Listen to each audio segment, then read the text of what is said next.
Ibu mertua tinggal bersamaku tetapi menyerahkan seluruh aset senilai 3 miliar kepada adik ipar.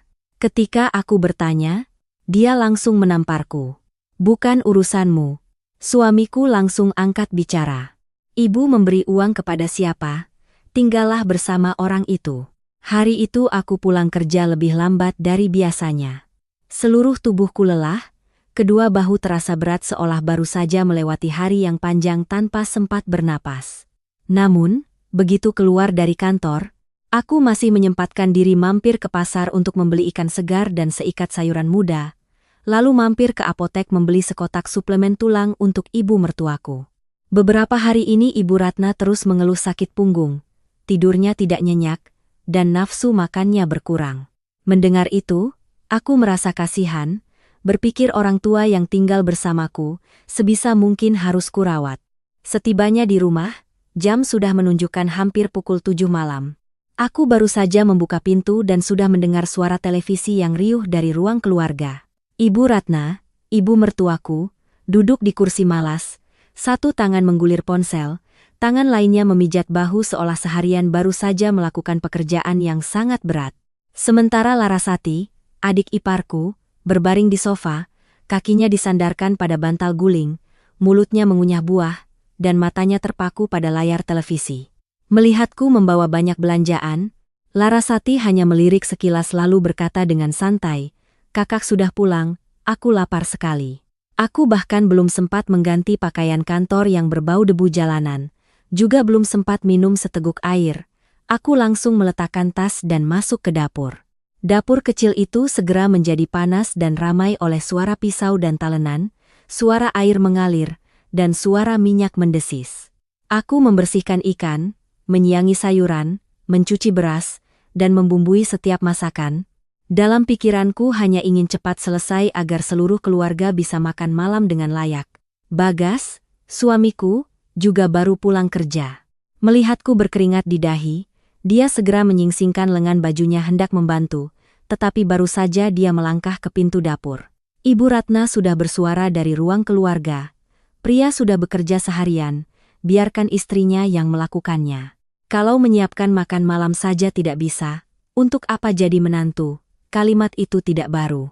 Aku sudah sering mendengarnya, tetapi entah kenapa hari itu rasanya tetap menyakitkan. Bagas berhenti melangkah, menatapku dengan rasa bersalah. Aku hanya menggeleng pelan, mengisyaratkan agar dia tidak mengatakan apa-apa. Aku tidak ingin makan malam berubah menjadi pertengkaran. Menjadi menantu selama beberapa tahun, aku sudah terbiasa menelan hal-hal yang tidak menyenangkan. Aku menasihati diri sendiri, biarlah, ibu sudah tua dan sulit diatur, adik ipar belum mengerti. Aku mengalah sedikit demi kedamaian rumah.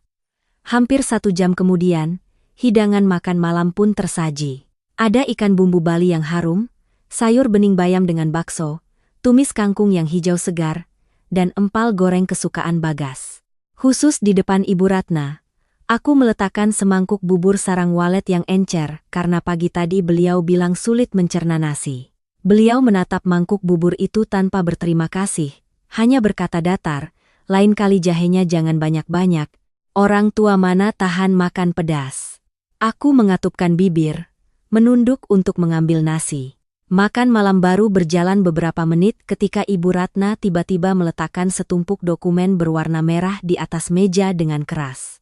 Suara map yang membentur permukaan kaca membuatku terkejut dan mengangkat kepala. Wajahnya hari itu sangat aneh. Tidak ada lagi raut muka kesakitan karena punggungnya. Juga tidak ada lagi suara keluhan seperti biasanya. Beliau duduk tegak, matanya berbinar penuh kemenangan, seperti seseorang yang baru saja menyelesaikan urusan besar, dan sedang menunggu perhatian dari seluruh keluarga. Beliau berkata perlahan, "Hari ini ibu sudah ke notaris. Semua urusan sudah selesai." Bagas meletakkan sumpitnya dan bertanya, "Urusan apa, Bu?"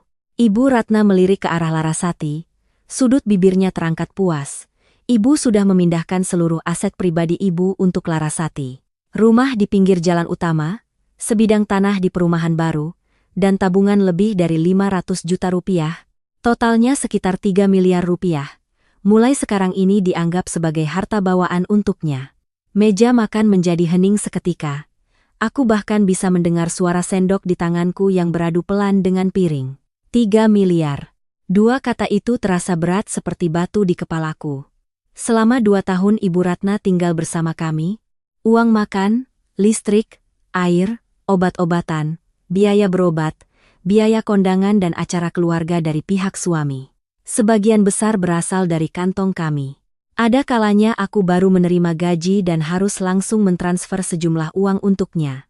Kadang untuk membeli obat, kadang untuk mengirim uang ke kampung, kadang karena Larasati butuh biaya kursus kecantikan. Aku tidak pernah menghitung-hitung karena menganggap kami satu keluarga. Bagas menatap ibunya. Suaranya serak. Apa ibu serius? Ibu memberikan semuanya pada Larasati. Ibu Ratna dengan santai mengambil sepotong ikan. Seolah apa yang baru saja dikatakannya hanyalah hal sepele. Tentu saja serius. Larasati adalah anak perempuan yang akan segera menikah, harus punya harta bawaan agar tidak diremehkan orang. Sedangkan kalian berdua sudah punya rumah, punya gaji, tidak kekurangan apa-apa. Larasati yang duduk di sebelahnya langsung tersenyum cerah. Dia mencondongkan tubuhnya memeluk lengan ibunya. Dengan suara manja, "Aku tahu ibu paling sayang padaku. Kakak dan Mas kan hebat. Menyayangi adik sedikit tidak akan rugi apa-apa. Nanti kalau aku menikah dengan pria terpandang, keluarga kita juga ikut terangkat namanya."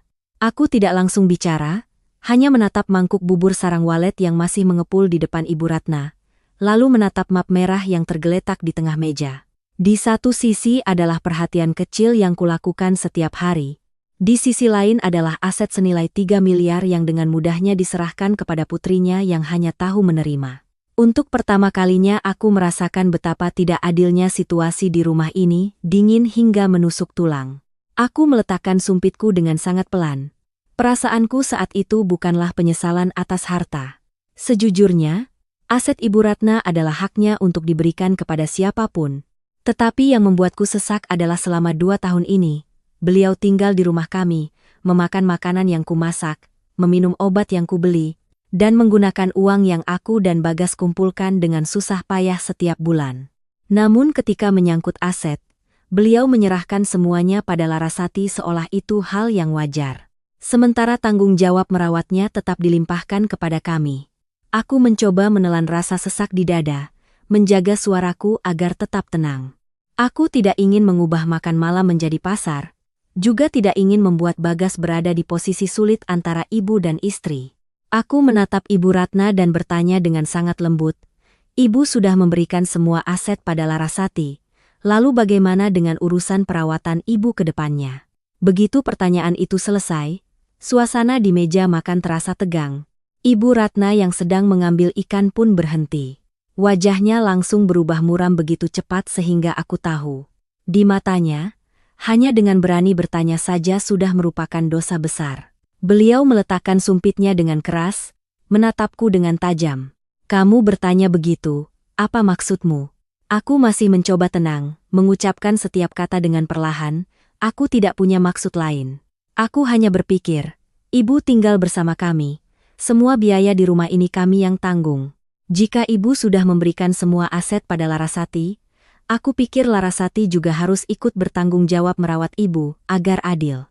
Larasati langsung duduk tegak, suaranya yang melengking menyela. "Kakak bicara begitu maksudnya apa? Kakak menantu tapi perhitungan sama ibu mertua. Ibu tinggal di sini memangnya menghabiskan seberapa banyak sampai kakak mengungkitnya?" Aku menoleh ke arah Larasati.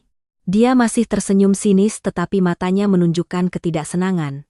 Mungkin dia pikir aku akan diam seperti biasanya, akan menunduk dan melanjutkan makan, akan membiarkan masalah 3 miliar ini berlalu begitu saja. Aku menatap lurus ke arahnya dan bertanya dengan jelas, "Kamu menerima 3 miliar, apakah kamu juga menerima tanggung jawab merawat ibu?" Pertanyaan itu membuatnya bungkam. Dia membuka mulut hendak mengatakan sesuatu lalu terdiam. Keheningan singkat itu cukup bagiku untuk melihat jawabannya. Menerima aset tentu mau, tapi menerima tanggung jawab tidak. Di dunia ini ada orang yang hanya mau bagian manisnya, sementara bagian pahitnya diserahkan pada orang lain. Bapak Aditama duduk di ujung meja menunduk menatap mangkuk nasinya. Sejak Ibu Ratna mengumumkan penyerahan aset, beliau belum berkata apa-apa. Tangannya yang gemetar diletakkan di samping gelas. Matanya menghindari semua orang. Sedangkan Bagas menatap ibunya. Tatapannya campur aduk antara kaget dan menunggu. Aku tahu dia juga ingin mendengar jawaban yang pantas dari ibunya. Meski hanya sekadar penjelasan yang masuk akal. Tetapi Ibu Ratna tidak memberikannya. Beliau memukul meja dengan keras membuat mangkuk sup di depannya bergetar dan isinya tumpah. Asetku, aku mau berikan pada siapa itu hakku, bukan urusanmu. Suaranya terdengar nyaring, mengalahkan suara kipas angin di atas. Aku melihat noda kuah sup di atas meja. Hatiku tiba-tiba terasa mati rasa. Bertahun-tahun menjadi menantu, aku takut pada omelannya, takut pada suasana tegang, takut suamiku berada di posisi sulit. Tapi hari ini setelah kalimat bukan urusanmu, rasa takut itu lenyap. Aku mengangkat kepala dan berkata dengan jelas, benar, aset ibu berikan pada siapa itu hak ibu, tapi rumah ini milik kami. Ibu tinggal di sini sebaiknya juga menghargai jerih payah kami. Aku tidak menuntut ibu memberikan apapun, tapi aku tidak bisa menerima perlakuan ibu yang menerima perawatanku tapi menganggapku orang luar yang tidak punya hak bicara. Kalimat itu seperti menyiram bensin ke api. Ibu Ratna berdiri dengan kasar, kursi di belakangnya bergeser di lantai keramik menimbulkan suara yang memekakan telinga. Aku belum sempat bereaksi, beliau sudah berjalan cepat ke arahku, plak. Sebuah tamparan mendarat di pipi kiriku. Suaranya tidak terlalu keras, tapi saat itu aku mendengarnya begitu jelas seperti suara pintu di dalam hatiku yang terbanting menutup. Pipiku panas, separuh wajahku mati rasa. Larasati ternganga lalu segera memalingkan muka seolah menyembunyikan senyum puas. Bapak Aditama terkejut, bibirnya bergerak-gerak tetapi tidak ada kata yang keluar. Ibu Ratna menunjuk wajahku. Suaranya bergetar karena marah. Kamu menantu berani-beraninya menanyai uang ibu mertua. Kamu pikir sudah merawatku beberapa hari lalu. Kamu punya hak untuk kurang ajar. Aku beritahu kamu masuk ke rumah ini karena anakku. Jangan pikir kamu punya uang, lalu bisa seenaknya pada ibu mertua. Aku berdiri diam. Anehnya, aku tidak menangis, air mata tidak jatuh, meskipun pipiku sakit dan hatiku seperti diremas. Tamparan itu bukan hanya tamparan. Itu adalah jawaban atas semua tahun-tahun aku memasak. Membeli obat, memberi uang, bersabar, tersenyum, dan menasihati diri untuk berbuat baik. Ternyata di matanya, aku tidak pernah dianggap sebagai keluarga. Aku hanyalah orang yang bisa disuruh, yang bisa menerima kerugian, yang bisa ditampar di tengah makan malam jika berani menyentuh keegoisannya. Saat itu juga, Bagas berdiri. Dia menarikku ke belakangnya, tangannya menggenggam pergelangan tanganku dengan erat. Aku bisa merasakan seluruh tubuhnya bergetar karena marah. Dia menatap ibunya, suaranya pelan tapi setiap katanya berat seperti batu. Ibu memberi uang kepada siapa? Tinggallah bersama orang itu. Istriku bukan pembantu yang bisa ibu nikmati jasanya sambil merendahkannya. Seluruh ruangan hening. Ibu Ratna tertegun seolah tidak percaya anak laki-lakinya yang selama ini selalu mengalah berani berkata seperti itu padanya. Sedangkan aku berdiri di belakang Bagas. Satu tangan memegangi pipiku yang panas. Untuk pertama kalinya, setelah bertahun-tahun, aku merasa tidak sendirian di rumahku sendiri. Kalimat Bagas jatuh di meja makan seperti petir. Seluruh ruangan sunyi senyap. Suara kipas angin di atas kepala tiba-tiba terdengar sangat jelas dan berat. Larasati yang hendak mengambil gelas pun terhenti. Matanya membelalak menatap kakaknya seolah baru melihat orang asing. Mungkin di kepalanya, Bagas selalu menjadi kakak yang mudah luluh, yang akan diam jika ibu mengerutkan dahi, yang akan mengalah jika adiknya meneteskan beberapa air mata. Tapi hari ini dia berdiri di depanku, mengucapkan kalimat yang tidak pernah disangka oleh siapapun di rumah ini. Ibu Ratna tertegun beberapa detik lalu langsung memegangi dadanya, mundur selangkah seolah baru saja ditusuk. Wajahnya berubah, suaranya tiba-tiba menjadi tercekat. Ya Tuhan, aku membesarkanmu, menyekolahkanmu, menikahkanmu, pada akhirnya kamu membela istri dan mengusir ibumu. Oh, Bagas. Ibu tidak menyangka suatu hari anakku akan mengatakan hal itu pada ibu. Beliau berbicara sambil menepuk-nepuk dadanya. Air mata belum sempat jatuh tapi isak tangis sudah keluar seperti adegan yang sudah terlalu sering dimainkan. Jika ini terjadi sebelumnya, mungkin Bagas akan goyah. Aku tahu suamiku sayang ibunya, takut ibunya sedih, takut orang lain mengatakan dia anak durhaka. Bertahun-tahun, setiap kali Ibu Ratna menangis, dia akan diam berdiri di antara dua sisi. Dan pada akhirnya selalu aku yang harus mengalah. Tapi kali ini tatapan matanya tidak lagi goyah. Dia menatap ibunya. Suaranya merendah tapi sangat jelas. Aku tidak mengusir ibu. Aku hanya mengatakan ibu sudah memilih memberikan semua aset pada Larasati. Maka sebaiknya Larasati yang merawat ibu. Itu baru adil dan masuk akal. Ibu tidak bisa memberikan semua keuntungan pada satu orang lalu, memaksa orang lain menanggung semua tanggung jawab. Ibu Ratna berbalik ke arah Bapak Aditama. Bapak dengar anakmu bicara, Bapak hanya diam saja, dia mengusir kita dari rumah ini. Bapak Aditama duduk di ujung meja. Wajahnya sudah pucat sejak aku ditampar. Beliau membuka mulut lalu menutupnya lagi. Tangannya yang tua dan keriput diletakkan di tepi meja, gemetar. Akhirnya beliau hanya menghela napas sangat pelan. Helaan napas yang sepertinya sudah terpendam di dadanya selama bertahun-tahun. Masalah ini memang sebaiknya dibicarakan dengan jelas. Hanya dengan kalimat itu saja sudah membuat Ibu Ratna melotot. Karena bahkan suaminya yang selama ini selalu mengalah padanya pun tidak lagi membelanya secara mutlak. Larasati melihat ibunya terdesak lalu mengubah nada bicaranya. Dia meletakkan mangkuknya dengan keras, berbicara pada Bagas dengan nada menyalahkan. Mas bicara begitu pantas tidak? Ibu sudah tua. Mas sebagai anak laki-laki harus merawatnya. Sejak dulu tidak ada anak perempuan yang sudah menikah lalu membawa ibunya tinggal bersama. Jangan karena Kak Kinasih bilang beberapa patah kata, Mas lupa kewajiban sebagai anak. Dia berbicara dengan lancar, setiap kata dibalut dengan moralitas, tapi di balik itu ada sikap lepas tangan yang terang-terangan. Bagas menoleh pada adiknya, tatapannya tidak marah tapi dingin. Jadi kamu sebagai anak perempuan hanya menerima aset, sementara kewajiban dilimpahkan pada Mas. Pertanyaan itu membuat Larasati tercekat. Dia berkedip beberapa kali, bibirnya bergerak-gerak tapi tidak bisa langsung menjawab. Aku melihat dengan jelas kebingungan di wajahnya. Itu bukan rasa malu dari orang yang tahu dirinya salah, melainkan kebingungan dari orang yang ditanya tepat pada apa yang coba disembunyikannya. Beberapa saat kemudian, Larasati baru berkilah. Bukan aku tidak mau merawat ibu, tapi Mas kan tahu, aku akan segera menikah. Keluarga calon suamiku itu, orangnya sulit. Aku baru jadi menantu sudah membawa ibu kandung tinggal bersama. Nanti mereka menilai bagaimana. Lagi pula rumah mereka juga tidak besar. Ibu sudah terbiasa tinggal bersama Mas dan kakak. Tiba-tiba harus pindahkan kasihan. Dia berbicara panjang lebar. Setiap kalimat terdengar seperti menyayangi ibunya. Tapi intinya hanya satu, aset dia ambil, sedangkan ibunya biar kami yang merawat. Aku berdiri di belakang Bagas. Pipiku masih terasa panas tapi pikiranku tiba-tiba jernih. Aku menatap Larasati, menatap map merah di atas meja, lalu menatap Ibu Ratna yang berusaha membangun kembali citra menyedihkannya. Saat itulah aku mengerti masalah ini bukan hanya tentang seorang ibu yang pilih kasih pada putrinya. Ini adalah sebuah pengaturan yang sangat jelas. Ibu Ratna ingin memberikan semua asetnya pada Larasati sebelum menikah agar putrinya memiliki harta bawaan yang membanggakan.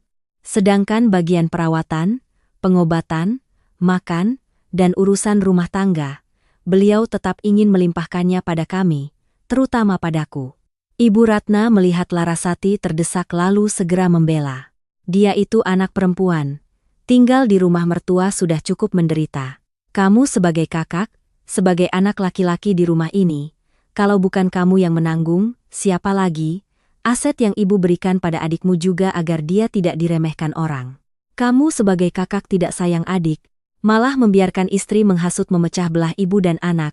Kamu tidak malu? Suaranya meninggi lagi, campuran antara menyalahkan dan memaksa. Setiap kata berusaha mendorong Bagas kembali ke perannya sebagai anak laki-laki yang harus patuh. Tapi Bagas tidak mundur lagi. Dia menatap ibunya sangat lama, lalu mengucapkan sebuah kalimat yang membuat wajah Ibu Ratna seketika pucat pasi. Jika ibu berpikir anak laki-laki harus menanggung semua tanggung jawab, kenapa ibu tidak menyimpan aset itu untuk bekal hari tua ibu sendiri? Kenapa ibu memberikan semuanya pada Larasati? lalu menuntut aku dan Kinasih terus melayani ibu seolah tidak ada apa-apa. Kalimat itu tidak diucapkan dengan keras tapi begitu berat sehingga tidak ada yang bisa menyela. Aku menarik napas dalam-dalam lalu melangkah ke samping suamiku. Aku tidak ingin Bagas sendirian menghadapi ibu dan adiknya. Aku menatap Ibu Ratna. Suaraku lebih tenang dari yang kukira. Ibu tidak salah memberikan pada Larasati. Itu aset ibu. Tapi ibu salah ketika mengambil uang dari orang ini, mengambil tenaga dari orang lain, lalu menganggap itu sebagai kewajiban. Ibu tinggal di rumahku, aku memasak untuk ibu, membelikan obat, mengurus setiap hari. Aku tidak butuh balasan tapi aku butuh dihargai. Ibu Ratna bungkam beberapa detik, raut wajahnya berubah-ubah, dari marah menjadi bingung lalu menjadi kesal. Ketika tidak ada lagi alasan untuk menjawab, beliau menunjukku dan berteriak, kamulah yang menghasut anakku jadi durhaka. Sejak kamu masuk ke rumah ini, hubunganku dan anakku jadi begini. Kamu mau mengusirku agar bisa menguasai Bagas sepenuhnya kan? Tuduhan itu tidak baru, tapi kali ini tidak lagi membuatku gemetar seperti dulu. Bagas menggenggam tanganku erat lalu menoleh pada ibunya. Setiap katanya jelas, tidak ada yang menghasutku. Aku melihat sendiri, mendengar sendiri, dan mengerti sendiri. Jangan salahkan semuanya pada istriku lagi. Hari ini yang membuat keluarga ini kacau bukan Kinasih, tapi ibu. Ibu Ratna terhuyung-huyung berpegangan pada tepi meja. Larasati menunduk tidak berani menatap kakaknya. Sedangkan aku berdiri di samping Bagas, di tengah ruangan dengan hidangan makan malam yang sudah dingin. Untuk pertama kalinya aku merasa keheninganku benar-benar berakhir. Aku tidak membalas tuduhan Ibu Ratna lagi.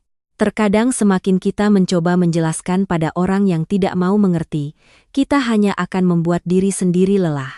Aku dengan lembut melepaskan tangan Bagas, menarik kursi di sebelahku dan duduk. Pipi kiriku masih panas, tenggorokanku masih sesak, tapi suaraku saat itu anehnya tenang. Aku tidak menangis, juga tidak berteriak. Aku hanya menatap Ibu Ratna, menatap Larasati, lalu berkata, baiklah, hari ini jika ibu bilang aku perhitungan, maka izinkan aku menjelaskan semuanya satu persatu. Ibu Ratna mendengus dingin, wajahnya masih penuh tantangan.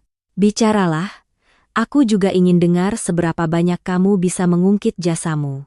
Larasati melipat tangan di dada, bibirnya menyunggingkan senyum seolah akan menonton pertunjukan. Sedangkan Bagas berdiri di sampingku, tatapannya berat, aku tahu dia marah, tapi mungkin dia juga belum membayangkan selama 2 tahun di belakangnya, ibu dan adiknya telah mengambil berapa banyak dariku dengan dalih keluarga.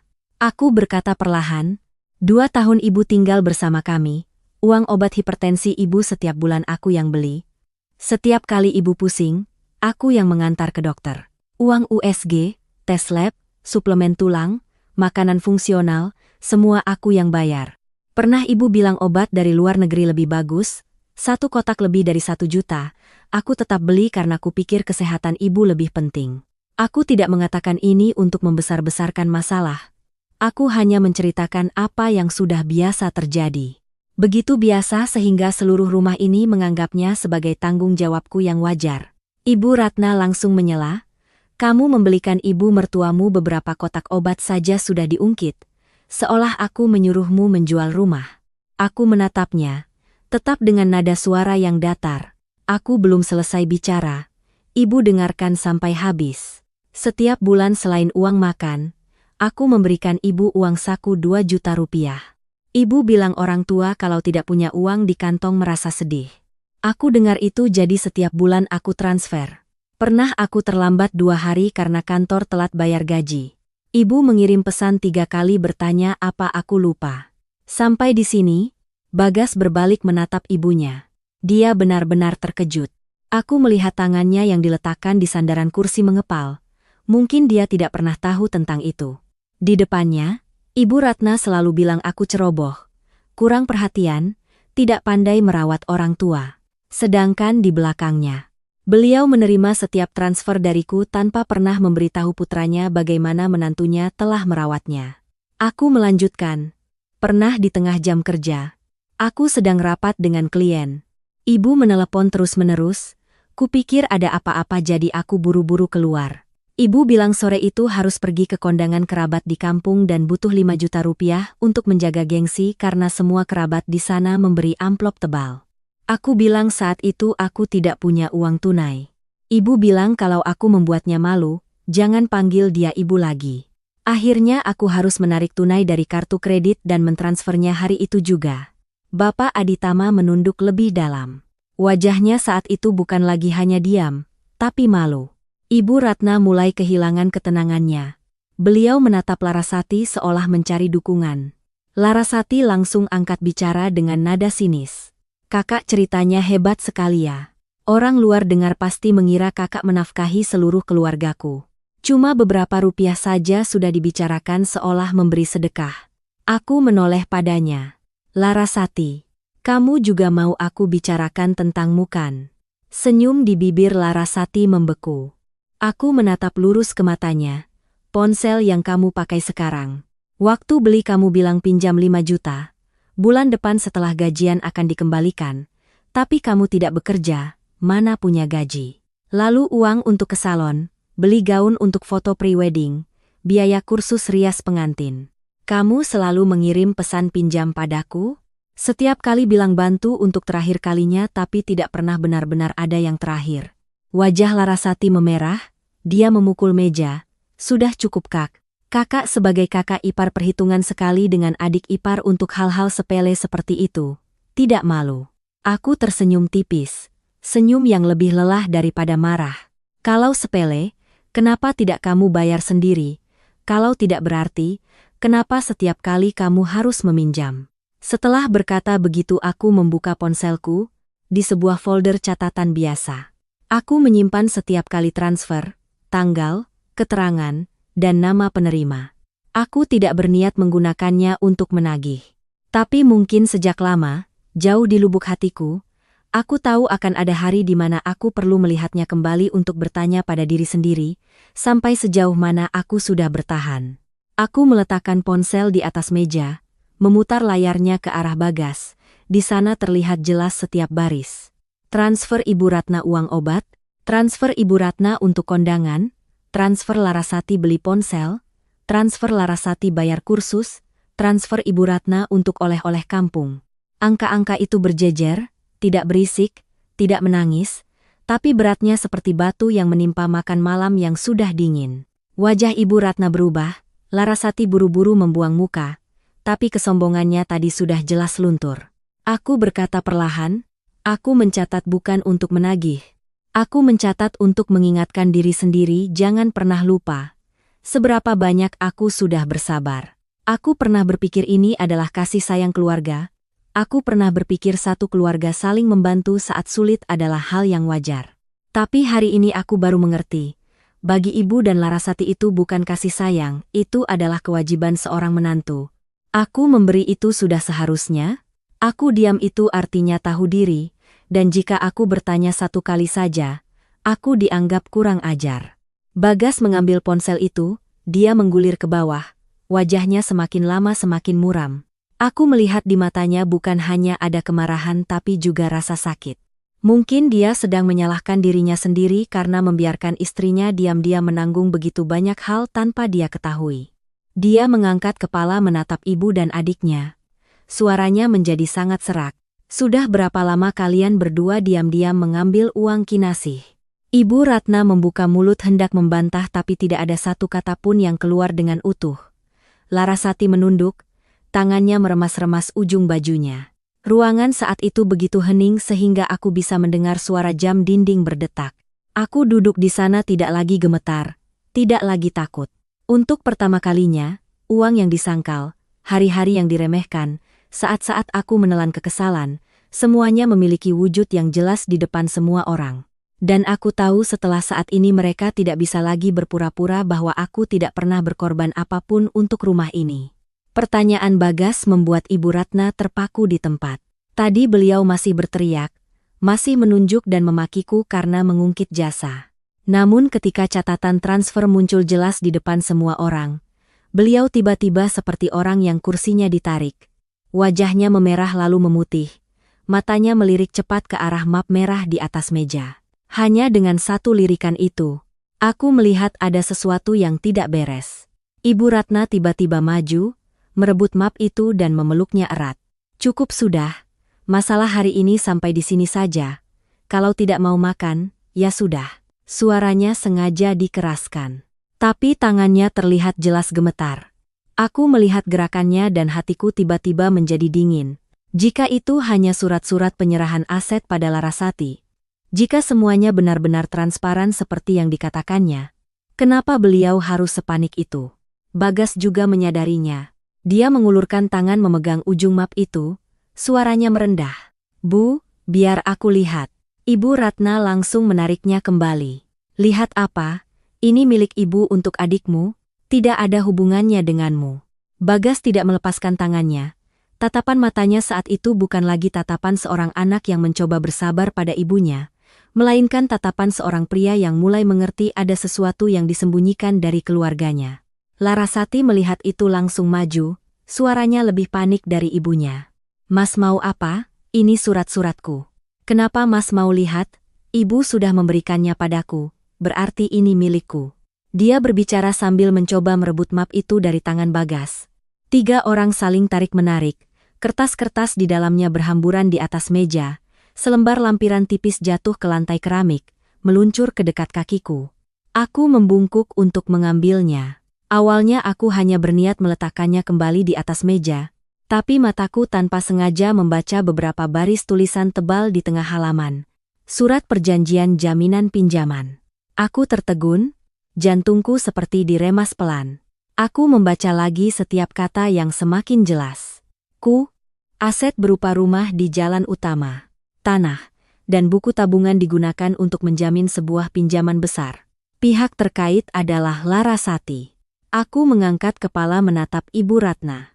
Beliau menatap tajam pada kertas di tanganku, wajahnya pucat pasi, raut garangnya tadi lenyap seketika. Larasati juga berdiri kaku, bibirnya yang dipoles lipstik gemetar. Aku meletakkan kertas itu di meja, suaraku kering, Bu, ini apa? Bagas merebut lampiran itu dan membacanya. Dia membaca sangat cepat, lalu wajahnya menjadi semakin muram. Ibu pinjam uang untuk apa? Kenapa tidak bilang padaku? Pertanyaan itu terdengar sangat berat. Ibu Ratna menggerakkan bibirnya tapi tidak langsung menjawab. Beliau merapikan rambutnya. Mencoba menjaga ketenangan tapi semakin mencoba semakin terlihat kepanikannya.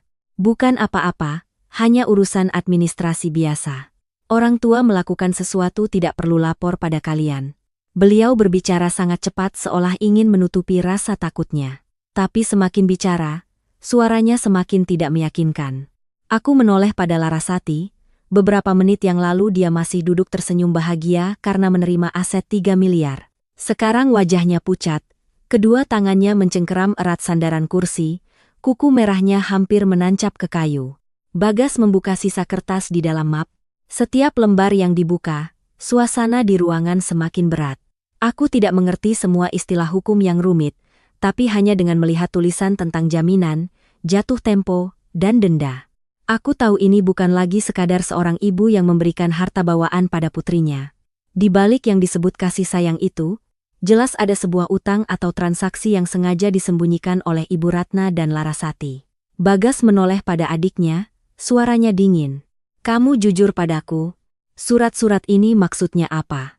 Larasati menghindari tatapannya, tergagap, aku tidak tahu persis. Mas Danu hanya bilang asal ada aset atas namaku, pihak sana baru akan percaya.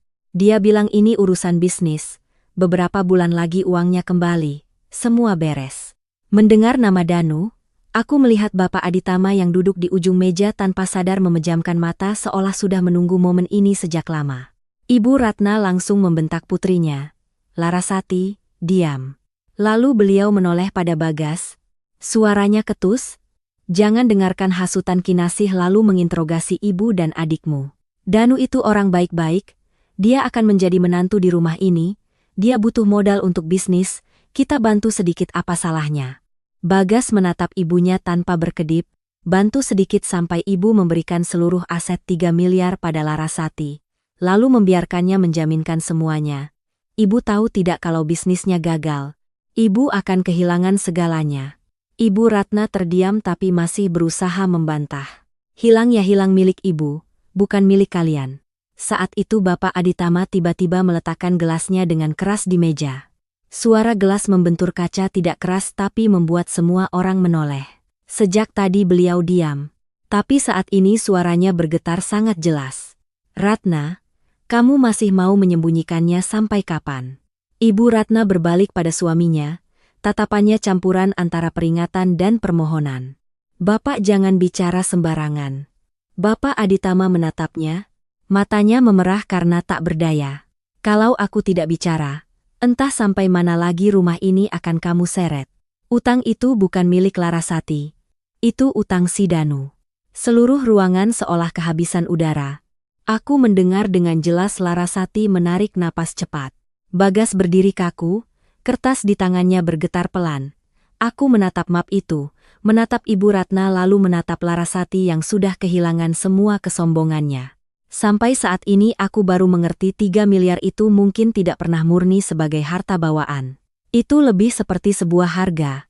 Harga yang rela dibayar Ibu Ratna untuk menyelamatkan pria yang akan dinikahi Larasati. Sementara tragedi sebenarnya di balik harga itu. Saat itu kami baru saja menyentuh puncaknya. Begitu kalimat Bapak Aditama selesai, meja makan menjadi sunyi, tidak ada yang bergerak. Bahkan napas seolah tertahan di dada. Ibu Ratna adalah yang pertama bereaksi. Beliau memukul meja dengan keras, membuat piring dan sumpit berloncatan. Lalu membentak suaminya dengan suara yang hampir mendesis, "Bapak diam. Bapak tahu apa?" Tapi kali ini Bapak Aditama tidak diam lagi. Beliau duduk di sana, punggungnya sedikit bungkuk, wajahnya terlihat jauh lebih tua di bawah cahaya lampu kuning ruang makan. Beliau menatap Ibu Ratna. Suaranya bergetar. "Aku tahu cukup untuk melihatmu melakukan hal bodoh. Kamu tidak menyelamatkan Larasati. Kamu mendorongnya lebih dalam." Ibu Ratna melotot seolah ingin mencekik kata-kata suaminya dengan tatapannya, tapi Bagas sudah merebut map di atas meja, membolak-balik halamannya dengan cepat. Aku berdiri di sampingnya melihat barisan kalimat hukum yang padat dengan hati yang dingin. Selain surat hibah aset, ada juga perjanjian penjaminan pinjaman atas nama Larasati. Jumlahnya hampir 5 miliar. 5 miliar. Angka itu membuat kepalaku pening. Aset 3 miliar yang baru saja disebut Ibu Ratna sebagai harta bawaan, ternyata hanyalah lapisan indah untuk menutupi lubang utang yang siap menelan seluruh keluarga. Bagas meremas kertas itu hingga kusut. Dia menatap ibunya, matanya memerah karena marah.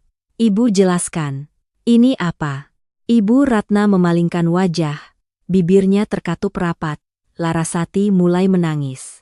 Tapi tangisannya tidak seperti tangisan penyesalan, lebih seperti tangisan orang yang takut semuanya terbongkar. Dia terisak, "Mas Danu hanya sedang rugi sementara. Dia bilang beberapa bulan lagi uangnya kembali dan semua akan lunas. Dia bukan orang jahat." Aku menatap Larasati dan bertanya langsung, "Bisnis apa sampai utangnya 5 miliar? Judi atau pinjaman online?" Begitu pertanyaan itu keluar dari mulutku, Ibu Ratna langsung maju dan menunjuk lurus ke wajahku. "Kamu diam, urusan keluargaku bukan giliranmu ikut campur." Aku tertawa hambar. Sampai saat ini, ketika rumah ini terancam terseret ke dalam utang raksasa, beliau masih menyebutnya urusan keluarganya, dan aku tetap orang luar. Bagas berdiri di depanku, suaranya menekan setiap kata. "Ibu memberikan semua aset untuk menyelamatkan orang itu. Lalu nanti ibu mau hidup dari apa? Atau ibu masih berpikir kalau kehabisan uang bisa kembali ke sini agar kami rawat?" Kalimat itu seolah menusuk tepat pada apa yang coba disembunyikan Ibu Ratna. Beliau membuka mulut tapi tidak bisa menjawab. Keheningannya saat ini lebih jelas dari pengakuan apapun. Bapak Aditama dengan gemetar mengangkat gelas airnya tapi meletakkannya kembali sebelum sempat minum. Beliau berkata perlahan, setiap kata terasa berat. "Minggu lalu aku lewat di depan showroom mobil si Danu, melihat beberapa orang bertato datang menggebrak meja, memintanya menyerahkan kunci mobil. Aku berdiri di seberang jalan dan mendengar jelas. Dia berutang pada rentenir, bunga berbunga. Ada yang bilang kalau bulan ini tidak dibayar. Jangan harap bisa tenang." Larasati menggelengkan kepala terus-menerus. Air matanya bercucuran. "Bukan begitu, Ayah. Mas Danu bilang itu hanya kesalahpahaman bisnis. Dia punya proyek besar. Begitu menikah dan berhasil menjual sahamnya, semua akan lunas. Dia sudah janji padaku. Aku menatap adik iparku yang tadinya begitu gembira menerima 3 miliar dari ibunya. Sekarang gemetar berpegang pada janji samar dari seorang pria yang menggunakan keluarganya sebagai pelampung. Aku tidak bisa menahan diri, nyeletuk. Dia bahkan belum menikahimu tapi sudah menyuruh seluruh keluargamu menjaminkan aset. Kamu tidak lihat ada yang salah? Pria yang baik tidak akan membiarkan calon ibu mertua dan calon istrinya menanggung utang. Larasati mengangkat kepala menatapku, campuran antara sakit hati dan marah. Kakak tahu apa tentang dia? Kakak selalu berpikir buruk tentang orang lain. Aku menjawab dengan pelan. Aku tidak perlu berpikir buruk. Buktinya ada di atas meja. Suasana di rumah terasa begitu berat sehingga aku merasa satu kalimat lagi akan membuat semuanya meledak. Dan tepat pada saat itu, bel pintu berbunyi bertubi-tubi. Bukan bunyi yang sopan, melainkan tekanan terus-menerus, tergesa-gesa dan kasar. Lalu disusul suara gedoran di gerbang besi di halaman. Seluruh keluarga menoleh, Larasati langsung pucat pasi. Suara seorang pria kasar terdengar dari luar gerbang. Ini rumah Ibu Ratna kan? Buka pintu. Suruh si Danu keluar. Ibu Ratna terpaku. Bagas berjalan cepat ke pintu. Aku mengikuti beberapa langkah di belakangnya. Dari celah tirai, aku melihat 3 pria berdiri di halaman. Satu berkepala plontos, lehernya bertato, tangannya memegang rokok. 2 lainnya berdiri di sampingnya dengan wajah dingin. Mereka tidak terlihat seperti tamu yang datang untuk bicara baik-baik. Pria berkepala plontos itu menendang gerbang besi dengan keras. Suara logam bergetar nyaring. Kami tahu dia sering bersembunyi di sini. Dia membawa lari hampir 1 miliar uang kami lalu menghilang. Kalau tidak dibayar, kami sita orang. 2 kata sita orang membuat punggungku merinding. Larasati di belakangku terisak lalu berpegangan erat pada meja. Wajahnya pucat pasi. Ibu Ratna terhuyung-huyung berpegangan pada kursi. Wanita yang baru saja menamparku, yang baru saja membentak bahwa ini bukan urusanku. Saat ini bibirnya gemetar. Matanya menatap ke gerbang seolah melihat bencana nyata berdiri di depan rumah. Bagas berbalik menatap ibunya. Suaranya serak. Ibu lihat, inilah orang yang ibu percayai untuk menyerahkan seluruh aset pada adikku. Tidak ada yang menjawabnya. Di luar gerbang, suara gedoran terus berlanjut. Setiap gedoran seperti menghantam langsung ke hati. Tetangga mulai membuka pintu melihat ke arah kami. Aku berdiri di tengah ruang tamu. Di satu sisi ada map jaminan utang hampir 5 miliar. Di sisi lain ada para penagih utang yang meneriakkan nama Danu di luar gerbang. Untuk pertama kalinya aku melihat di mata Ibu Ratna tidak ada lagi kesombongan, yang ada hanya ketakutan. Ketakutan yang telanjang dan terlambat ketika beliau menyadari orang yang dibelanya mungkin bukan calon menantu, melainkan jebakan yang sudah disiapkan untuk menelan habis seluruh keluarga. 3 pria di luar gerbang tidak mau pergi, mereka terus berdiri di sana. 1 orang terus menggedor gerbang besi dengan keras, 2 lainnya menatap ke dalam rumah dengan tatapan dingin. Suara logam yang beradu nyaring bergema di seluruh gang kecil, membuat pintu-pintu rumah tetangga terbuka. Tak lama kemudian, di depan gerbang rumahku sudah ada beberapa orang yang berdiri di seberang jalan, ada yang memegang ponsel, ada yang berbisik-bisik. Hal yang paling ditakuti Ibu Ratna dalam hidupnya adalah kehilangan muka di depan orang banyak. Akhirnya terjadi tepat di depan matanya. Buka pintu dan bicara baik-baik. Pria berkepala plontos itu mengisap rokoknya lalu melempar puntungnya ke tanah. Jangan sampai kami membuat keributan. Di mana si Danu bersembunyi? Suruh dia keluar. Dia menandatangani surat utang. Anak ibu yang jadi penjaminnya. Sekarang kabur. Bagaimana ceritanya? Ucapannya terdengar jelas di tengah gang. Setiap kalimat seperti tamparan bagi harga diri yang coba dijaga Ibu Ratna selama ini. Ibu Ratna benar-benar panik. Beliau melihat keluar gerbang lalu menatap Larasati. Kemudian menatap Bagas. Kukira saat itu, setidaknya beliau akan menyadari kesalahannya. Menyadari betapa butanya beliau mempercayai Danu. Betapa tidak adilnya beliau menyerahkan semua aset pada putrinya lalu memaksa kami menanggung akibatnya. Tapi tidak. Orang egois yang terpojok biasanya tidak berpikir untuk menyesal terlebih dahulu, mereka berpikir cara untuk menyelamatkan diri. Tiba-tiba Ibu Ratna berbalik, menunjuk lurus ke arahku, suaranya melengking, sengaja dikeraskan agar orang di luar gerbang dan para tetangga mendengarnya. Uang itu karena Kinasih yang menghasut Larasati untuk berinvestasi, dialah yang kenal banyak orang bisnis. Dia menyuruh Larasati memberikan uang pada Danu. Sekarang ada masalah, jangan salahkan semuanya pada kami. Aku tertegun selama beberapa detik, kukira aku salah dengar. Orang yang baru saja menamparku karena aku ikut campur urusan keluarganya, sekarang menarikku untuk dijadikan tameng. Orang yang baru saja bilang asetnya diberikan pada siapa bukan urusanku, sekarang bilang akulah penghasutnya. Aku menatap Ibu Ratna, menatap jari telunjuknya yang masih menunjuk wajahku, tiba-tiba merasa lucu sampai merinding. Larasati yang tadinya duduk lemas di kursi, begitu mendengar ibunya berkata begitu, seolah menemukan pelampung di tengah arus deras. Dia langsung berdiri, suaranya parau tapi tetap berusaha ikut-ikutan. Benar, Kak Kinasih pernah bilang investasi sekarang untungnya cepat. Kakak bahkan bertanya Mas Danu bekerja di bidang apa lalu bilang kalau tahu cara menangkap peluang bisa mengubah nasib. Ibu, aku ingat kok. Aku tertawa. Tawa yang sangat pelan tapi cukup membuat ibu dan anak itu terdiam. Aku tidak menyangka manusia bisa berubah secepat itu. Beberapa jam yang lalu, mereka menganggapku orang luar yang tidak punya hak bertanya. Sekarang bencana datang, aku menjadi orang dalam, bahkan menjadi dalangnya. Kehidupan sebagai menantu kadang sepahit itu. Saat ada untung, aku orang luar, saat ada masalah, aku langsung ditarik untuk ikut bertanggung jawab. Bagas benar-benar murka. Dia menendang kursi di sebelahnya hingga jatuh berdebum ke lantai. Kalian berdua gila? Kinasih tidak memberikan sepeser pun. Kenapa menyalahkannya? Dari awal ibu dan Larasati yang diam-diam mengurus surat-surat itu, sekarang masih mau menuduh istriku. Suaranya begitu keras sampai Bapak Aditama pun terkejut. Di luar gerbang, pria berkepala pelontos itu menyipitkan mata menatapku dari atas ke bawah. Dia mendekat. Suaranya merendah.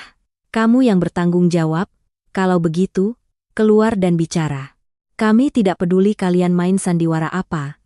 Siapa yang menghasut, dia yang bayar. Aku merasakan tatapan tetangga mulai tertuju padaku. Jika aku gugup, jika aku diam terlalu lama, besok seluruh kompleks ini akan punya cerita baru. Menantu menghasut adik ipar berinvestasi hingga keluarga mertua terlilit utang. Aku menarik napas dalam-dalam, mengambil ponsel dari sakuku. Untungnya, setelah beberapa kali menyaksikan Larasati membela Danu membabi buta, aku pernah merekam percakapan untuk melindungi diri. Aku memutar rekaman itu dengan pengeras suara. Suaraku terdengar jelas di ruang tamu. Larasati, kakak bilang jujur ya, pria yang terus meminjam uang pacarnya lalu membebani keluarga pacarnya itu tidak beres. Kalian belum menikah tapi kamu sudah memberikan surat aset. Nanti menyesal tidak ada gunanya. Segera setelah itu terdengar suara Larasati dalam rekaman yang penuh kekesalan. Kakak jangan memaksakan pendapat, Mas Danu itu beda. Dia sedang mengerjakan proyek besar, butuh orang yang percaya padanya. Kalau kakak tidak mau bantu ya sudah, jangan bicara yang tidak-tidak. Rekaman berhenti, ruangan sunyi senyap, wajah Larasati pucat pasi, bibirnya bergerak-gerak tapi tidak ada lagi yang bisa dikatakan. Ibu Ratna juga terpaku. Jari yang tadi menunjukku perlahan turun. Pria berkepala pelontos di luar gerbang tertawa sinis. Oh, jadi bukan perempuan ini yang menghasut. Keluarga ini lucu juga ya. Utang sudah sampai leher masih sempat saling lempar tanggung jawab. Dia mengeluarkan ponselnya, menekan beberapa kali lalu mengangkat layarnya melalui celah gerbang. Lagi pula kalian masih membela si Danu untuk apa? Dia sedang kabur dengan pacar barunya di Bali, mana mau menikah. Di layar ponsel ada sebuah foto Danu di sebuah bar. Dia merangkul pinggang seorang perempuan berpakaian ketat. Wajah mereka berdekatan, di atas meja penuh dengan minuman. Meskipun lampunya remang-remang, aku langsung mengenali senyum sombongnya. Larasati berteriak, berlari ke arah gerbang seolah ingin merebut ponsel itu. Itu tidak benar, itu editan. Kalian mengada-ada. Mas Danu tidak akan pernah mengkhianatiku. Pria itu tertawa hambar. Sadarlah Nona. Dia menipumu, menipu ibumu, lalu menggunakan uangnya untuk membiayai perempuan lain. Kami yang menagih utang sudah melihat lebih banyak jenis orang daripada kamu makan nasi. Kalimat itu seperti pisau terakhir yang memutus lapisan mimpi tipis Larasati. Tepat pada saat itu, ponselnya bergetar terus-menerus. Layarnya menyala di atas meja makan. Nama Danu terlihat jelas. Larasati dengan gemetar membuka pesan. Aku berdiri di dekatnya sehingga bisa melihat setiap baris teks yang muncul. Maafkan aku, kamu urus sendiri ya. Aku sedang dikejar mereka, jangan cari aku lagi. Hanya beberapa baris singkat, tapi cukup untuk mendorongnya ke dasar keputusasaan. Larasati jatuh terduduk di lantai, kedua tangannya memegangi ponsel, mulutnya terus mengulang. Tidak mungkin, tidak mungkin. Ibu Ratna memegangi dadanya, terengah-engah, wajahnya kelabu, wanita yang baru saja ingin menjadikanku kambing hitam. Sekarang tidak bisa berdiri tegak menghadapi kenyataan bahwa putrinya ditipu habis-habisan. Aku melihat pemandangan itu tanpa rasa puas, hanya merasa dingin. Karena aku mengerti ketika sebuah keluarga rela menuduh orang yang tidak bersalah untuk menyelamatkan diri, maka badai yang sebenarnya tidak pernah hanya terletak pada utang di luar gerbang. Keluarga itu sudah rapuh dari dalam sejak lama. Setelah malam penagihan utang itu, rumahku tidak lagi terasa seperti rumah. Lebih seperti ruangan tertutup yang baru saja mengalami kebakaran. Asapnya sudah hilang tapi bau hangusnya masih menempel di setiap dinding. 3 pria di luar gerbang setelah membuat keributan akhirnya pergi.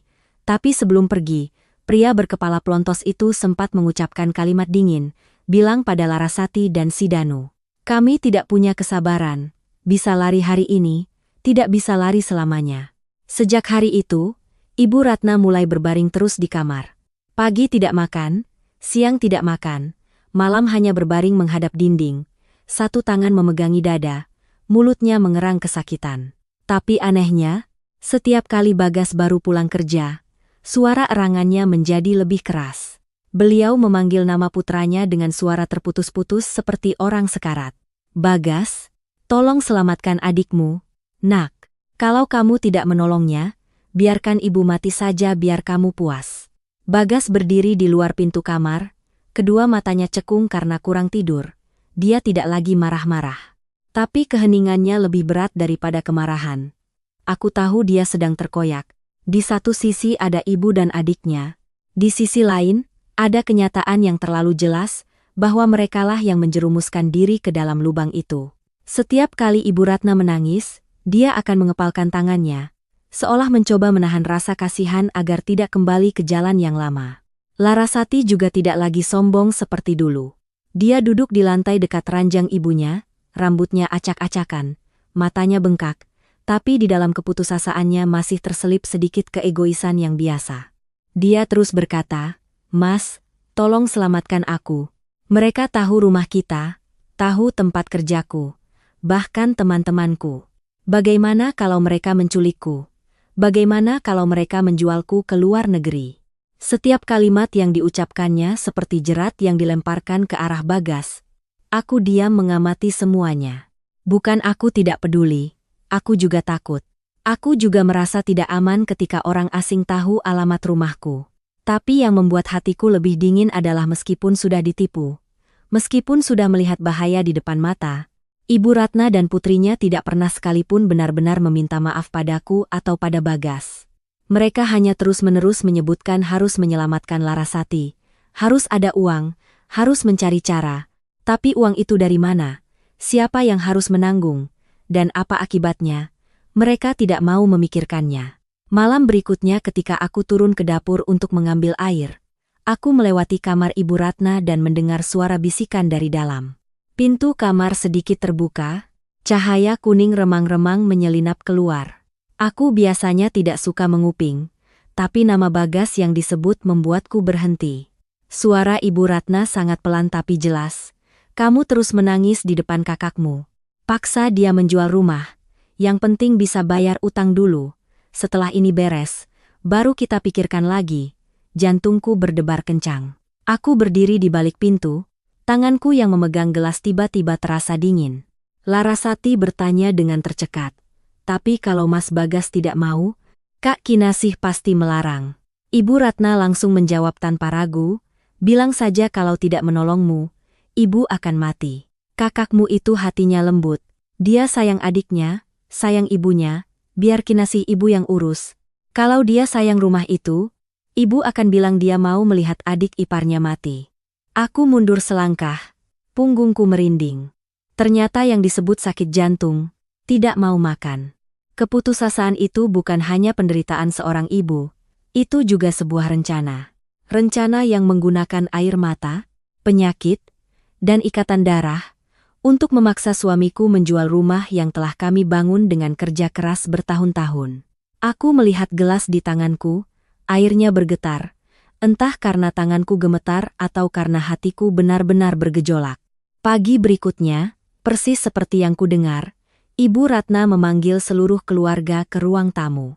Beliau mengenakan piyama tua, rambutnya acak-acakan, wajahnya sengaja dibuat pucat.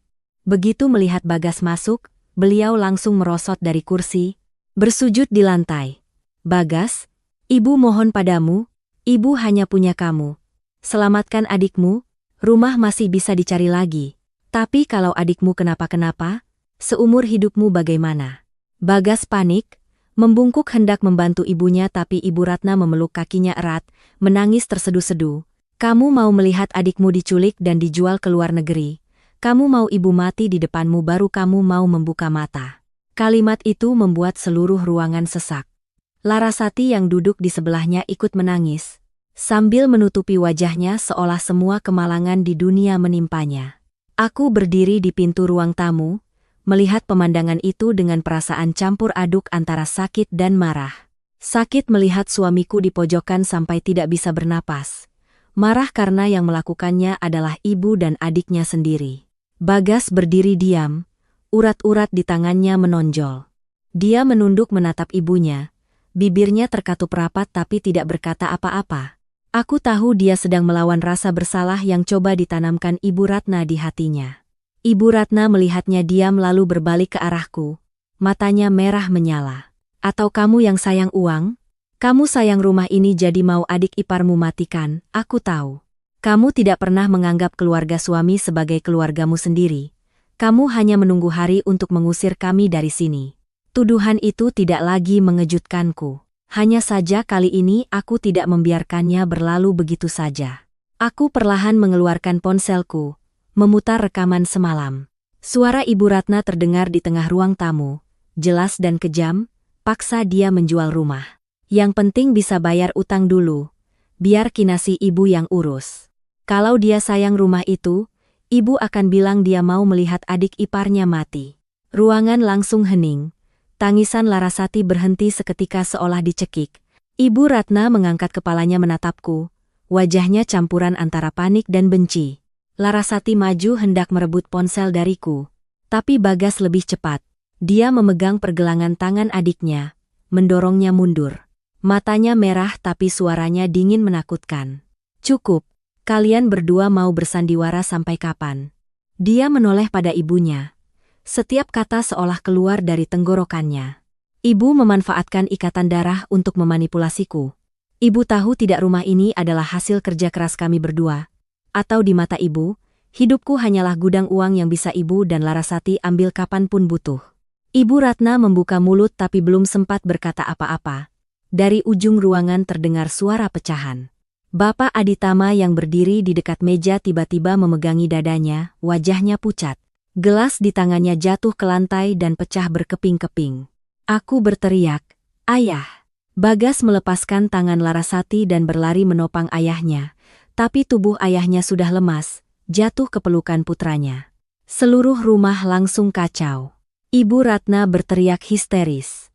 Larasati berdiri terpaku, sementara aku dengan gemetar menekan nomor darurat. Di luar, hujan mulai turun. Suara sirene ambulans meraung di tengah malam, merobek keheningan gang yang sudah tidak lagi damai. Ketika pintu mobil ditutup, aku melihat wajah pucat Bapak Aditama melalui kaca yang basah oleh air hujan, hatiku tiba-tiba punya firasat buruk. Apa yang terjadi di rumah ini mungkin belum berakhir. Rahasia paling mengerikan ternyata menunggu kami di rumah sakit malam itu. Ambulans melaju kencang di tengah hujan. Lampu merah berkedip-kedip menyinari wajah-wajah pucat di dalam mobil. Bapak Aditama terbaring di berangkar, matanya terpejam, napasnya berat. Bagas duduk di sebelahnya. Satu tangan menggenggam erat tangan ayahnya, satu tangan lagi menelepon rumah sakit untuk mempersiapkan unit gawat darurat.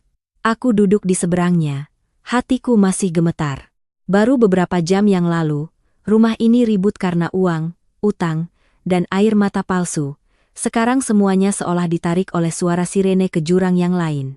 Tiba di rumah sakit, para dokter dan perawat langsung mendorong Bapak Aditama ke ruang UGD. Bagas berlari mengikuti sampai di pintu tapi ditahan. Dia berdiri di sana, kemejanya basah kuyup oleh hujan, kedua matanya merah, tangannya masih gemetar. Ibu Ratna duduk lemas di kursi tunggu. Mulutnya terus bergumam, dia tidak boleh kenapa-kenapa, tidak boleh kenapa-kenapa. Larasati berdiri di sampingnya, wajahnya linglung, tidak bisa menangis lagi. Mungkin setelah begitu banyak guncangan dalam satu malam, air matanya sudah kering. Aku mencoba tetap tenang, mengurus administrasi dan membayar uang muka. Rumah sakit di tengah malam tetap terang benderang, bau desinfektan menyengat, suara roda berangkar di lantai keramik terdengar dingin. Sambil menandatangani formulir, aku menoleh ke arah koridor, takut Bagas membutuhkanku. Tapi ketika kembali ke area tunggu, aku tiba-tiba berhenti. Ibu Ratna tidak ada di sana. Awalnya kupikir beliau ke toilet, tapi setelah melihat sekeliling tidak ada, aku merasa tidak enak. Larasati duduk memegangi kepala di sudut. Bagas berdiri di depan pintu UGD. Matanya terpaku pada lampu merah. Tidak ada yang sadar Ibu Ratna sudah menghilang. Aku berjalan pelan di sepanjang koridor, melewati toilet, mesin penjual minuman, lalu tiba-tiba mendengar suaranya dari arah tangga darurat. Pintu tangga sedikit terbuka. Di dalamnya cahaya kuning remang-remang menyinari anak tangga semen yang dingin. Aku berniat memanggilnya, tapi begitu meletakkan tangan di pintu, aku mendengarnya berkata dengan suara gemetar. Saya setuju, berikan saja saya 500 juta dulu untuk membayar mereka, sisanya bisa diurus nanti. Aku terpaku, 500 juta untuk membayar mereka, beliau bicara dengan siapa? Di seberang telepon terdengar suara pria yang sangat pelan, tapi di ruang tangga yang sepi, aku masih bisa mendengar beberapa patah kata. Ibu harus diperiksa dulu, kalau cocok, minggu depan bisa langsung dilakukan. Uang tidak bisa diberikan semua di muka. Jantungku mencelos. Aku tidak sebodoh itu untuk tidak mengerti apa maksud kata-kata itu. Diperiksa dulu, cocok, langsung dilakukan. Kata-kata itu tidak terdengar seperti pinjaman, apalagi transaksi biasa. Punggungku merinding. Aku langsung menyalakan perekam suara di ponsel, tanganku gemetar sampai hampir salah pencet. Ibu Ratna di dalam mulai menangis. Tapi tangisannya kali ini tidak seperti sandiwara di rumah. Suaranya pecah, panik, dan telanjang. Saya sudah tua. Kehilangan satu ginjal mungkin tidak akan mati. Saya hanya ingin menyelamatkan putri saya. Dia masih muda. Dia tidak akan tahan dengan semua ini. Tolong bantu saya. Aku membekap mulutku agar tidak bersuara. Saat itu, bayangan Ibu Ratna yang menamparku, menuduhku, dan memaksa putranya menjual rumah. Tiba-tiba tumpang tindih dengan bayangan seorang ibu yang begitu putus asa hingga menjual tubuhnya sendiri. Tapi rasa kasihan yang baru saja muncul langsung lenyap oleh kalimat berikutnya dari seberang telepon. Ibu sudah tua, belum tentu harganya bagus. Kalau putrinya ikut diperiksa, beda cerita. Orang muda sehat, harganya jauh lebih tinggi. Hening, keheningan yang panjang dan menyesakkan. Aku berdiri di luar pintu, jantungku berdebar kencang seolah mau pecah. Aku berharap Ibu Ratna akan marah, akan memaki orang itu gila, akan langsung menutup telepon, tapi beliau tidak melakukannya. Lama sekali, baru suaranya terdengar, begitu pelan hingga hampir larut dalam suara hujan di luar. Kalau putri saya, dapat berapa?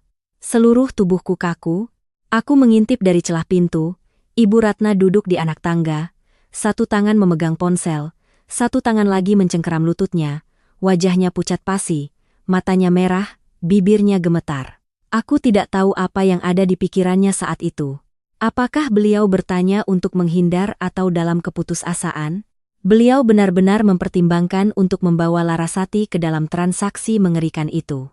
Aku mundur selangkah, hampir menabrak orang di belakangku, sebuah tangan menahan sikuku. Aku berbalik, melihat Bagas berdiri di sana, entah sejak kapan dia datang, tapi melihat raut wajahnya, aku mengerti dia sudah mendengar hampir semuanya. Matanya merah menyala, rahangnya mengeras. Sebelum aku sempat mencegah, dia sudah mendorong pintu tangga dan masuk. "Ibu." Suaranya menggema membuat Ibu Ratna terlonjak. Ponselnya hampir jatuh. Bagas maju merebut ponselnya, berteriak, "Ibu sudah gila, ibu mau menjual nyawamu dan nyawa adikku." Ibu Ratna panik mencoba merebut kembali ponselnya, tapi Bagas sudah membantingnya ke lantai. Layarnya pecah, suara pecahan itu terdengar kering di tengah tangga yang sepi, seperti titik akhir bagi kewarasan yang tersisa. Ibu Ratna menangis histeris. Beliau tidak lagi berdandan, tidak lagi meninggikan suara, tidak lagi seperti ibu mertua yang selalu merasa superior. Beliau bersujud, kedua tangannya memeluk kaki Bagas. "Aku tidak punya cara lain, kalau aku tidak menolongnya, mereka akan membunuhnya. Dia adikmu, Bagas, dia anak yang kulahirkan. Kamu bilang aku harus bagaimana?" Bagas mundur seolah tidak tahan dengan sentuhan itu. Suaranya serak. "Ibu menyelamatkan Larasati dengan menyerahkan diri pada sindikat jual beli organ. Lalu ibu masih bertanya harga Larasati. Ibu masih waras." Ibu Ratna menggelengkan kepala terus-menerus, air mata dan ingus bercampur, wajahnya berubah bentuk. Ibu tidak berniat menjualnya. Ibu hanya bertanya. Ibu bingung sekali, ibu takut sekali, nak. Suara keributan itu menarik Larasati.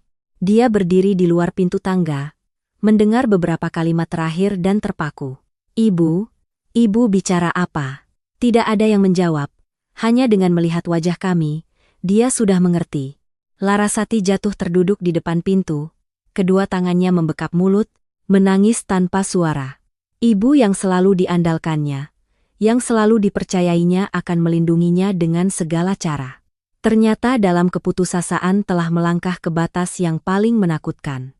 Kami belum sempat menarik Ibu Ratna keluar dari tangga. Di koridor terdengar langkah kaki. Seorang pria berbaju hitam, memakai topi baseball rendah, berjalan perlahan mendekat. Dia melirik kami, matanya berhenti pada Ibu Ratna. Suaranya dingin, pelan tapi jelas setiap katanya. "Jangan batalkan janji, barangnya sudah dijadwalkan." Ibu Ratna gemetar. Bagas langsung berdiri melindungi ibu dan adiknya, sementara aku menggenggam erat ponsel di tanganku. Rekaman suara masih berjalan. Di tengah koridor rumah sakit yang terang benderang, aku tiba-tiba mengerti bahwa bencana bukan lagi sekadar utang di luar sana. Bencana itu sudah ada di depan mata kami, berwujud nyata, dingin, dan lebih menakutkan dari apapun yang pernah kubayangkan. Begitu pria berbaju hitam itu selesai bicara, seluruh koridor rumah sakit seolah membeku. Suara keluarga pasien di kejauhan tiba-tiba mengecil. Beberapa perawat yang lewat pun berhenti menoleh ke arah kami. Cahaya putih menyinari wajahnya, membuat matanya yang sipit dan dingin semakin menakutkan. Dia tidak berteriak, tidak merusak, tapi justru sikap tenangnya itulah yang membuat bulu kuduk berdiri. Dia melirik Ibu Ratna yang duduk di lantai, lalu perlahan menatap Larasati. Tatapannya pada adik iparku begitu lama sampai Larasati gemetar, tanpa sadar mundur ke belakang Bagas. Pria itu menyeringai, "Anak ini pasti harganya lebih mahal dari nenek itu." Hanya dengan satu kalimat itu, punggungku terasa dingin. Itu bukan lagi ancaman biasa, itu adalah cara seseorang melihat orang lain sebagai barang dagangan. Larasati langsung menangis. Dia memegang erat lengan kakaknya, suaranya pecah, "Mas Bagas, aku takut, jangan biarkan dia menangkapku." Bagas berdiri melindungi adiknya, kedua matanya merah menyala. Dia mencengkeram kerah baju pria itu, menggeram, "Siapa kamu? Siapa yang menyuruhmu mengancam keluargaku di sini?" Pria berbaju hitam itu tidak panik. Dia hanya menatap tangan Bagas di kerahnya lalu tertawa sinis, "Lepaskan tanganmu. Ini rumah sakit. Kalau kamu buat keributan, yang rugi keluargamu sendiri." Bagas semakin mengencangkan cengkeramannya. "Aku bertanya siapa kamu?" Pria itu memiringkan kepala. Suaranya datar, "Kami hanya berbisnis. Nenek ini yang datang pada kami duluan. Tidak ada yang menodongkan pisau padanya untuk menjual ginjal. Kalimat itu membuat Ibu Ratna seperti disiram air dingin. Beliau menutupi wajahnya, rambutnya acak-acakan, seluruh tubuhnya gemetar. Wanita yang pernah berdiri di tengah rumah memakiku, yang pernah menamparku di depan suamiku, sekarang duduk meringkuk di lantai rumah sakit seperti orang yang tidak punya pegangan. Tapi melihatnya saat itu, aku tidak merasa lega, aku merasa takut. Takut bagaimana kebutaan seorang ibu bisa menyeret seluruh keluarga ke tepi jurang. Beliau menyayangi putrinya, tapi rasa sayangnya tidak lagi waras. Itu berubah menjadi keras kepala, lalu menjadi keputusan-keputusan gelap yang bahkan beliau sendiri tidak bisa memperkirakan akibatnya. Pria berbaju hitam itu mulai kehilangan kesabaran. Dia menepis tangan Bagas, merapikan kerahnya lalu berkata, "Kami tidak punya waktu untuk berdebat, utang harus dibayar, kalau tidak bisa bayar, ada cara lain. Si Danu sudah kami tahan, hari ini aku datang hanya untuk mengingatkan. 3 hari lagi tidak ada uang, kami urus dia dulu, setelah itu giliran Larasati." Larasati mendengar nama Danu disebut, seluruh tubuhnya lemas. Dia menggelengkan kepala terus-menerus, mulutnya bergumam, "Tidak, tidak mungkin, Mas Danu tidak mungkin ditahan." Bagas berbalik menatap adiknya, "Sampai saat ini kamu masih mengkhawatirkannya." Suaranya serak, campuran antara marah dan sakit. Larasati menangis terseduh-seduh lalu tiba-tiba bersujud di tengah koridor. "Mas, aku minta maaf, aku salah. Aku tidak tahu semuanya akan jadi begini. Aku hanya berpikir membantu Mas Danu melewati masa sulitnya. Nanti setelah menikah dia akan membayar semuanya." Bagas menatapnya tanpa berkata apa-apa. Mungkin hatinya sudah terlalu lelah untuk mendengar permintaan maaf yang terlambat. Tapi Larasati mendongak, wajahnya basah oleh air mata, mengucapkan sebuah kalimat yang membuat kami semua terpaku. "Mas, aku melakukan satu hal lagi. Aku takut Mas marah jadi tidak berani bilang. Aku punya firasat sangat buruk." Bagas menggeretakkan giginya. "Apalagi yang kamu sembunyikan?" Larasati dengan gemetar mengeluarkan ponselnya, membuka serangkaian pesan lama antara dia dan Danu. Suaranya pelan seperti nyamuk. "Waktu itu Mas Danu bilang butuh verifikasi data pinjaman cepat. Dia bilang hanya pinjam foto KTP Mas untuk referensi keluarga. Tidak akan ada pengaruh apa-apa. Aku diam-diam memotret KTP Mas di dompet dan mengirimkannya." Bagas berdiri terpaku. Aku juga terkejut sampai tidak bisa berkata apa-apa. Larasati sambil menangis melanjutkan. "Setelah itu aku baru tahu dia menggunakan data itu untuk membuka beberapa pinjaman online. Tapi dia bilang jumlahnya kecil. Dia bisa bayar sendiri. Aku takut sekali jadi tidak berani bilang pada Mas." Wajah Bagas berubah dari merah menjadi putih. Dia menatap adiknya seperti melihat orang asing. "Kamu memberikan KTP-ku padanya untuk pinjaman online." Larasati mengangguk lalu menunduk menangis. "Aku minta maaf. Aku tidak sengaja mencelakaimu." Sebuah tamparan keras terdengar di tengah koridor. Bagas menampar adiknya dengan keras. Tamparan itu membuat Larasati terhuyung ke samping, sementara Ibu Ratna berteriak dan memeluk putrinya. Tapi kali ini tidak ada yang menyalahkan Bagas, bahkan aku hanya diam, karena aku mengerti tamparan itu bukan karena uang. Itu adalah kehancuran seorang kakak ketika menyadari adiknya telah menyeret seluruh keluarga ke dalam lubang hanya karena seorang pria penipu. Bagas menunjuk Larasati, suaranya bergetar. "Kamu tahu apa yang baru saja kamu lakukan?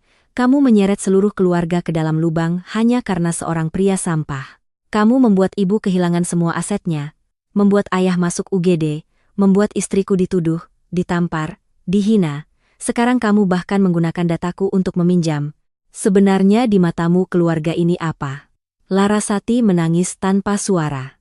Ibu Ratna memeluk putrinya, sambil menangis berkata, "Dia hanya naif, Nak. Dia hanya ditipu." Bagas tertawa, tawa yang pahit sampai tercekat. Naif sekali itu namanya ditipu. Naif sampai menyeret seluruh keluarga mati bersama itu bukan lagi naif. Bu, itu egois. Tepat saat suasana tegang, 2 petugas keamanan rumah sakit bersama seorang polisi yang bertugas datang dengan cepat. Mungkin keributan itu telah dilaporkan. Polisi itu menatap pria berbaju hitam, bertanya dengan tegas, "Anda siapa? Mengapa mengancam orang di rumah sakit?" Pria berbaju hitam itu langsung mundur selangkah.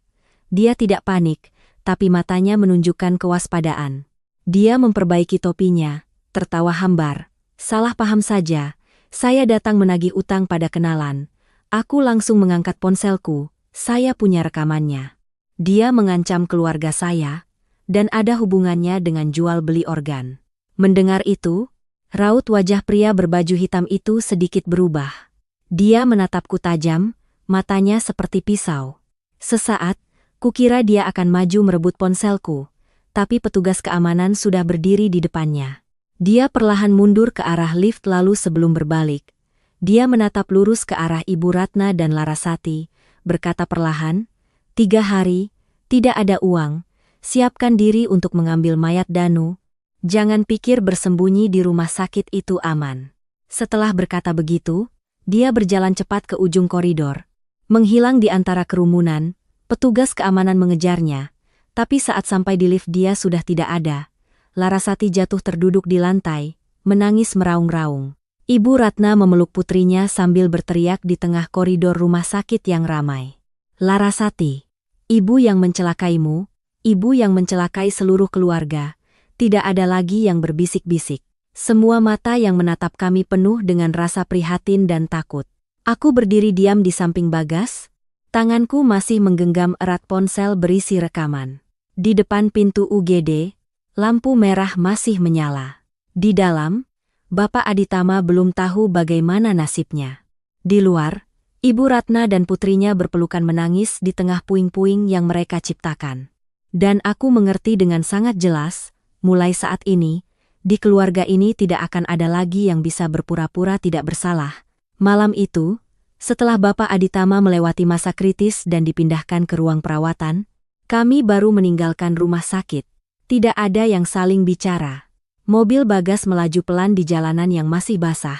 Lampu jalan memantul di kaca seperti jejak air mata yang panjang. Ibu Ratna duduk di belakang, memeluk erat tasnya, matanya menatap kosong keluar. Larasati duduk di sebelahnya, tubuhnya meringkuk, sesekali terkejut ketika ponselnya menyala meski hanya notifikasi sampah. Tiba di rumah, hari sudah hampir pagi, rumah masih berantakan seperti semalam. Meja makan yang dingin sudah dibereskan seadanya. Beberapa kursi miring, di lantai masih ada jejak air hujan yang kami bawa dari luar. Aku mengantar Ibu Ratna ke kamar, sementara Bagas duduk sendirian di ruang tamu. Dia tidak menyalakan lampu, hanya duduk dalam gelap. Kedua siku menopang lutut, tangannya saling bertaut. Aku tahu dia sangat lelah. Bukan hanya karena semalaman tidak tidur tapi karena apa yang dia percayai tentang keluarganya telah hancur begitu cepat. Aku baru saja akan membuatkannya segelas air hangat ketika di luar gerbang terdengar suara mobil berhenti. Bukan suara motor tetangga, bukan juga suara taksi. Itu adalah suara rem mendadak dari beberapa mobil yang berhenti bersamaan. Aku tertegun. Bagas langsung berdiri, berjalan cepat ke pintu. Jam dinding menunjukkan tepat pukul 5 pagi, ketukan di pintu terdengar tegas, tidak berisik seperti para penagih utang, tapi membuat jantung berdebar lebih kencang. Bagas membuka pintu, di luar ada beberapa petugas polisi berpakaian preman dan seragam. Di belakang mereka, sebuah mobil baru saja membuka pintu. Danu turun dengan tangan di borgol, wajahnya lebam, sudut bibirnya sobek, kemejanya kusut dengan beberapa noda darah kering. Tapi yang membuatku merinding bukanlah penampilannya yang menyedihkan, melainkan tatapan matanya, tidak panik seperti orang yang tertangkap. Matanya dingin, datar, dan acuh tak acuh. Larasati mendengar suara dan berlari keluar. Begitu melihat Danu, dia berteriak histeris lalu berlari ke arahnya. Mas Danu, Mas Danu. Tapi seorang polwan dengan cepat menahannya. Larasati meronta-ronta, air matanya tumpah. Kalian apakan dia? Apa salahnya? Dia hanya gagal dalam bisnis. Tidak ada yang langsung menjawab. Danu mengangkat kepala menatapnya. Sudut bibirnya menyeringai seperti tersenyum. Seorang petugas paruh baya masuk ke ruang tamu. Beliau menatap Ibu Ratna lalu menatap Bagas, suaranya tegas tapi tidak kasar. Keluarga harap tenang. Kami perlu memverifikasi beberapa hal terkait tersangka Danu dan sindikat perantara jual beli organ ilegal. 2 kata itu baru saja terdengar. Seluruh ruangan seolah kehabisan udara. Ibu Ratna yang bersandar di pintu kamar tiba-tiba terhuyung. Aku buru-buru menopangnya tapi beliau menepis tanganku, matanya terpaku pada Danu. Tidak mungkin. Tidak mungkin. Dia anak baik. Dia bahkan memanggilku ibu, berjanji akan merawat Larasati seumur hidup. Suaranya mengecil seolah berbicara pada diri sendiri untuk berpegang pada keyakinan terakhir. Danu tertawa kering. Dia menatap Larasati. Suaranya dingin. Menangis untuk apa? Kalian sendiri yang datang pada kami duluan. Aku tidak memaksa. Larasati terpaku. Dia menatapnya seolah tidak mengerti siapa orang di depannya lalu dia melepaskan diri dari Polwan dan memukul-mukul dada Danu. Kamu bilang cinta padaku? Kamu bilang akan menikahiku. Kamu bilang setelah ini kita akan memulai dari awal. Danu memiringkan wajah menghindar. Tatapannya penuh penghinaan. Perempuan bodoh sepertimu kalau tidak ditipu? Siapa lagi? Aku hanya bilang beberapa kata manis. Kamu sudah memberikan semua surat-surat ibumu untuk ditandatangani. Bahkan KTP kakakmu kamu foto dan kirim sendiri. Sekarang masih bertanya cinta dan menikah. Kalimat itu begitu kejam sehingga Larasati seperti ditampar langsung. Dia mundur. Bibirnya gemetar lalu jatuh terduduk di lantai. Bagas maju, mencengkeram kerah baju Danu, tapi dua petugas langsung menahannya. Dia terengah-engah, matanya merah menyala, kamu masih manusia. Danu menatapnya, menyeringai, sebaiknya kamu tanya adikmu dulu. Orang serakah baru akan masuk perangkap. Tidak ada yang bisa menipu orang yang tidak ingin kaya mendadak. Seorang Polwan membuka map di tangannya, mengeluarkan beberapa cetakan pesan. Dia meletakkannya di meja di depan Ibu Ratna. Ibu lihat baik-baik. Ini percakapan antara Danu dan komplotannya. Dia tidak hanya terlibat pinjaman online, dia juga bertindak sebagai umpan, khusus mendekati keluarga yang sedang terlilit utang atau butuh uang mendesak, membujuk mereka untuk terlibat dalam transaksi ilegal. Keluarga ibu bukan yang pertama. Aku melihat barisan tulisan di kertas itu dan punggungku terasa dingin. Di salah satu percakapan, Danu mengirim pesan pada seseorang. Si Larasati itu naif sekali.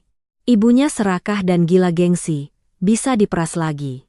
Ibu Ratna membaca sampai di situ. Kedua tangannya gemetar hebat.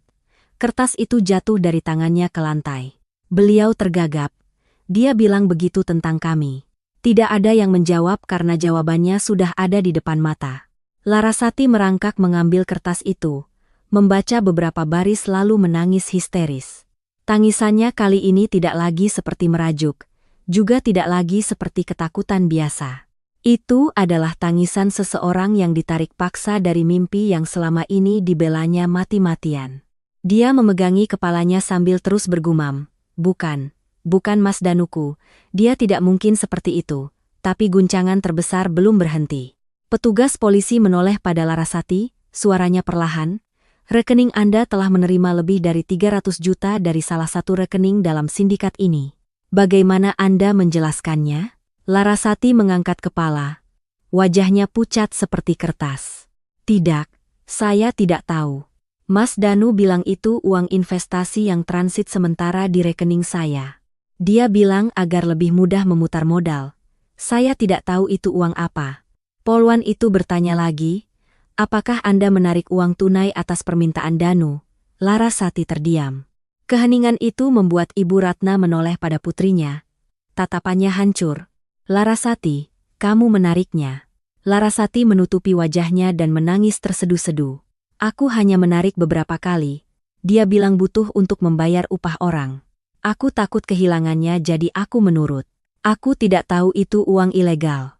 Bagas mundur selangkah, seolah tidak punya kekuatan untuk berdiri di dekat adiknya. Aku melihat tangannya gemetar, buku-buku jarinya memutih.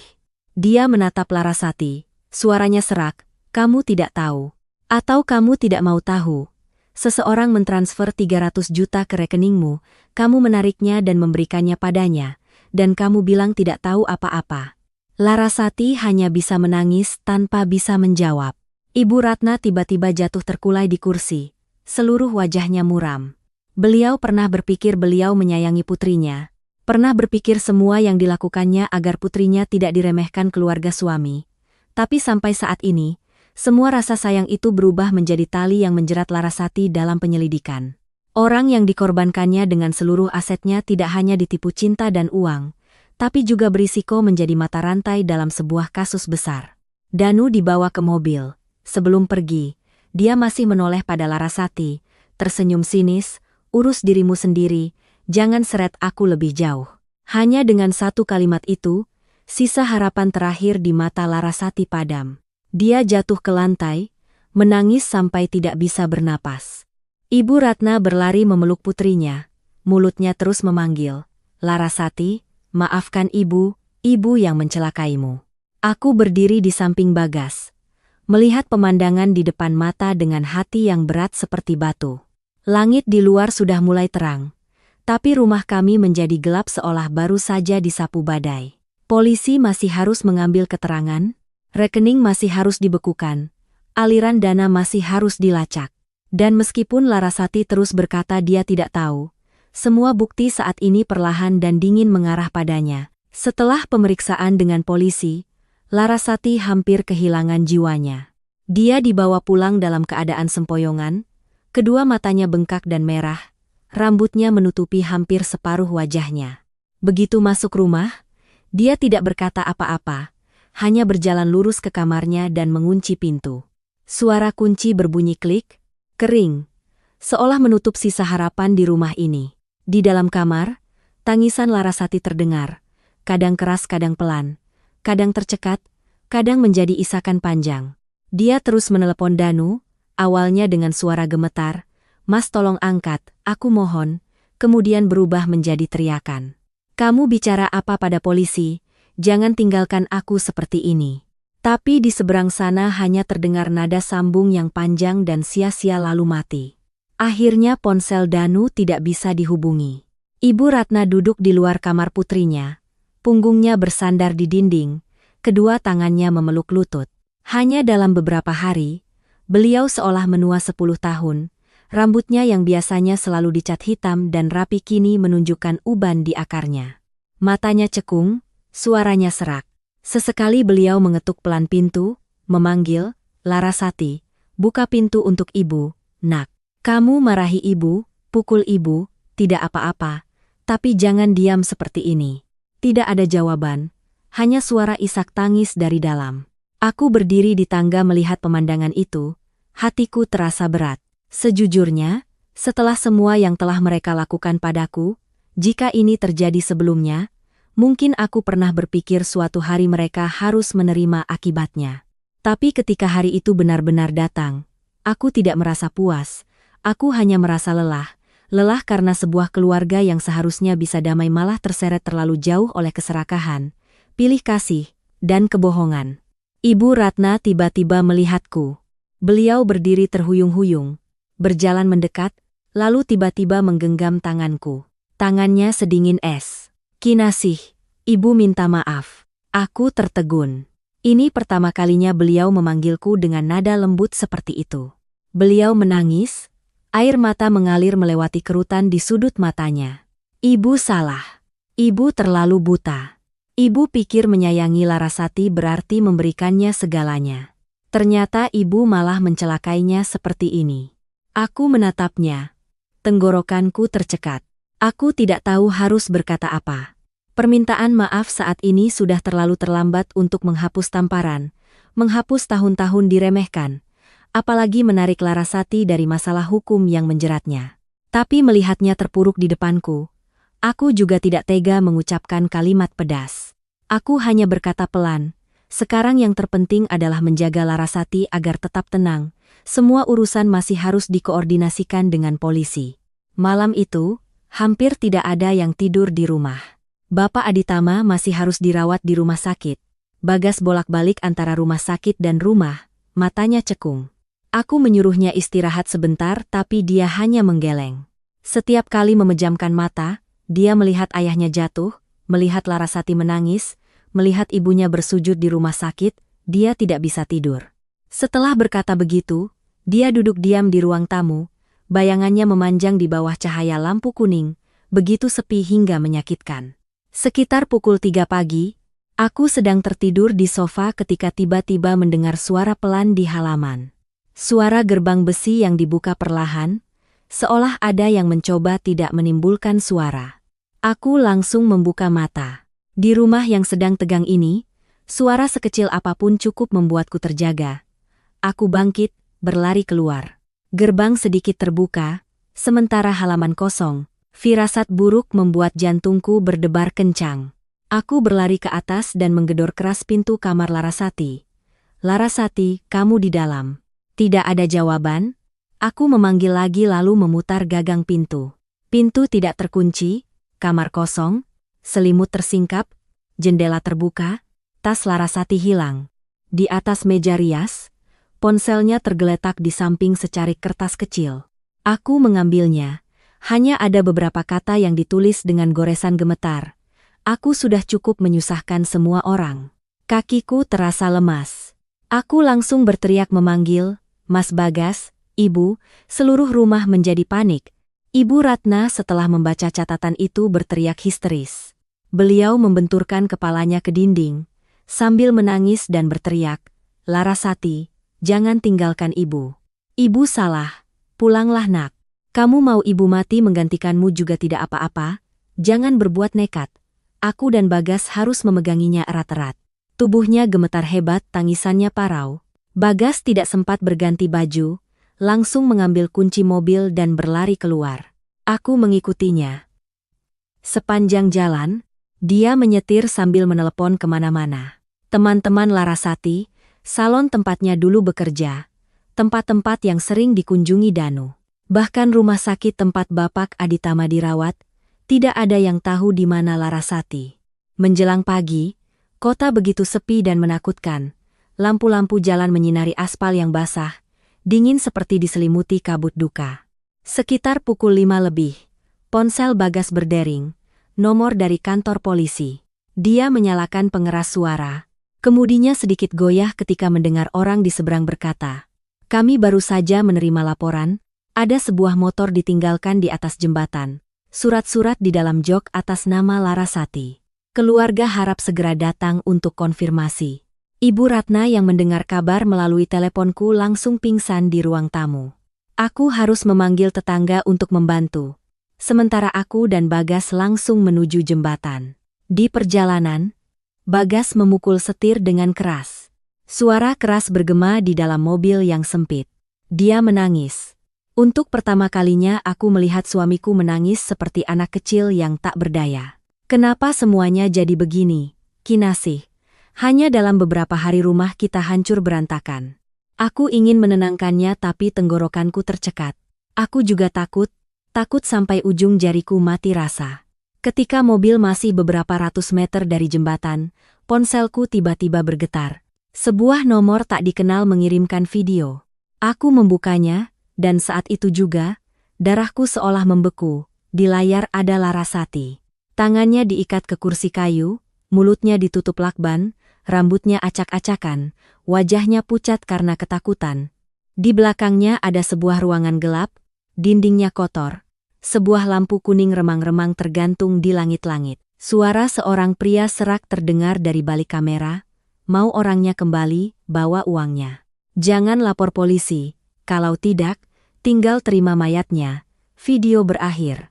Aku duduk terpaku, tanganku gemetar sampai hampir menjatuhkan ponsel. Bagas mengerem mendadak, merebut ponsel dan menontonnya lagi. Wajahnya seketika pucat pasi. Saat itulah aku mengerti motor di atas jembatan hanyalah jebakan. Mereka tidak pernah berniat melepaskan keluarga ini. Mereka ingin kami percaya Larasati bunuh diri, ingin kami panik, ingin memaksa kami masuk ke dalam posisi pasif. Dan sekarang, putri yang pernah dibela Ibu Ratna dengan seluruh hartanya benar-benar jatuh ke tangan orang-orang paling menakutkan. Bagas menonton video itu berulang kali, tangannya gemetar sampai layar ponsel ikut bergetar. Aku mendengar napasnya yang berat dan cepat seperti orang yang mencoba menahan teriakan. Hanya beberapa menit kemudian, nomor tak dikenal itu mengirim pesan lagi, 500 juta tunai. Tepat jam 10 malam ini, gudang nomor 7 di Pelabuhan Tua, datang lebih dari 3 orang atau lapor polisi, nyawa taruhannya. Kalimat singkat itu membuat jantungku seperti diremas. Kami tidak berani bertindak gegabah. Bagas langsung memutar mobil kembali ke kantor polisi dan diarahkan untuk bekerja sama dengan tim reserse yang sedang memantau sindikat Danu. Ketika kami menjelaskan, seorang penyidik menatap video itu sangat lama lalu berkata, "Ini bukan hanya penculikan untuk tebusan, cara pemilihan lokasi, cara mengirim pesan, cara mengancam sangat mirip dengan kelompok yang sedang kami pantau dalam sindikat jual-beli organ. Keluarga harus benar-benar mengikuti arahan, jangan negosiasi sendiri." Mendengar kata-kata itu, kakiku lemas. Aku memikirkan Larasati yang terikat di ruangan gelap, memikirkan tatapan paniknya di video, lalu memikirkan Ibu Ratna yang pingsan di rumah. Meskipun Larasati pernah kurang ajar, pernah menyalahkanku, pernah membuatku menanggung banyak kekesalan, tapi dia tetaplah manusia, tetap adik suamiku. Tidak ada yang pantas jatuh ke tangan orang-orang yang menganggap tubuh manusia sebagai barang dagangan. Sore harinya, Ibu Ratna siuman. Ketika tahu Larasati diculik, beliau seperti orang gila. Beliau mencabut infus dari tangannya. Darah yang keluar dari punggung tangannya pun tidak dirasakannya. Beliau memaksa ingin ikut dengan kami. Bagas membentak, "Ibu masih mau membuat masalah lagi, ibu di rumah saja." Tapi beliau bersujud di tengah ruang tamu. Rambutnya acak-acakan. Kedua tangannya memegang ujung baju Bagas. "Biarkan ibu ikut. Dia putri ibu, kalaupun harus mati, ibu harus melihatnya." Lalu beliau menoleh padaku. Untuk pertama kalinya dalam hidupku, aku melihat tatapannya tidak lagi sombong, tidak lagi pedas. Hanya ada permohonan tulus dari seorang ibu yang sudah diambang keputusasaan. Beliau menggenggam tanganku dan menangis terseduh-seduh. "Kinasih, ibu mohon. Ibu tahu, ibu banyak salah padamu, tapi sekarang ibu sudah tidak punya muka lagi. Ibu mohon selamatkan dia." Panggilan itu membuat hatiku sesak. Bertahun-tahun tinggal bersama, beliau lebih sering memanggilku kamu daripada dengan namaku. Tapi di saat seperti ini, panggilan itu terasa begitu menyakitkan. Aku menatap Bagas, dia menunduk, matanya merah. Akhirnya, sesuai dengan rencana polisi, aku, Bagas, dan Ibu Ratna akan pergi ke lokasi pertemuan dengan satu mobil, membawa tas berisi uang palsu yang sudah disiapkan. Di dalamnya ada alat pelacak, sementara polisi mengikuti dari kejauhan.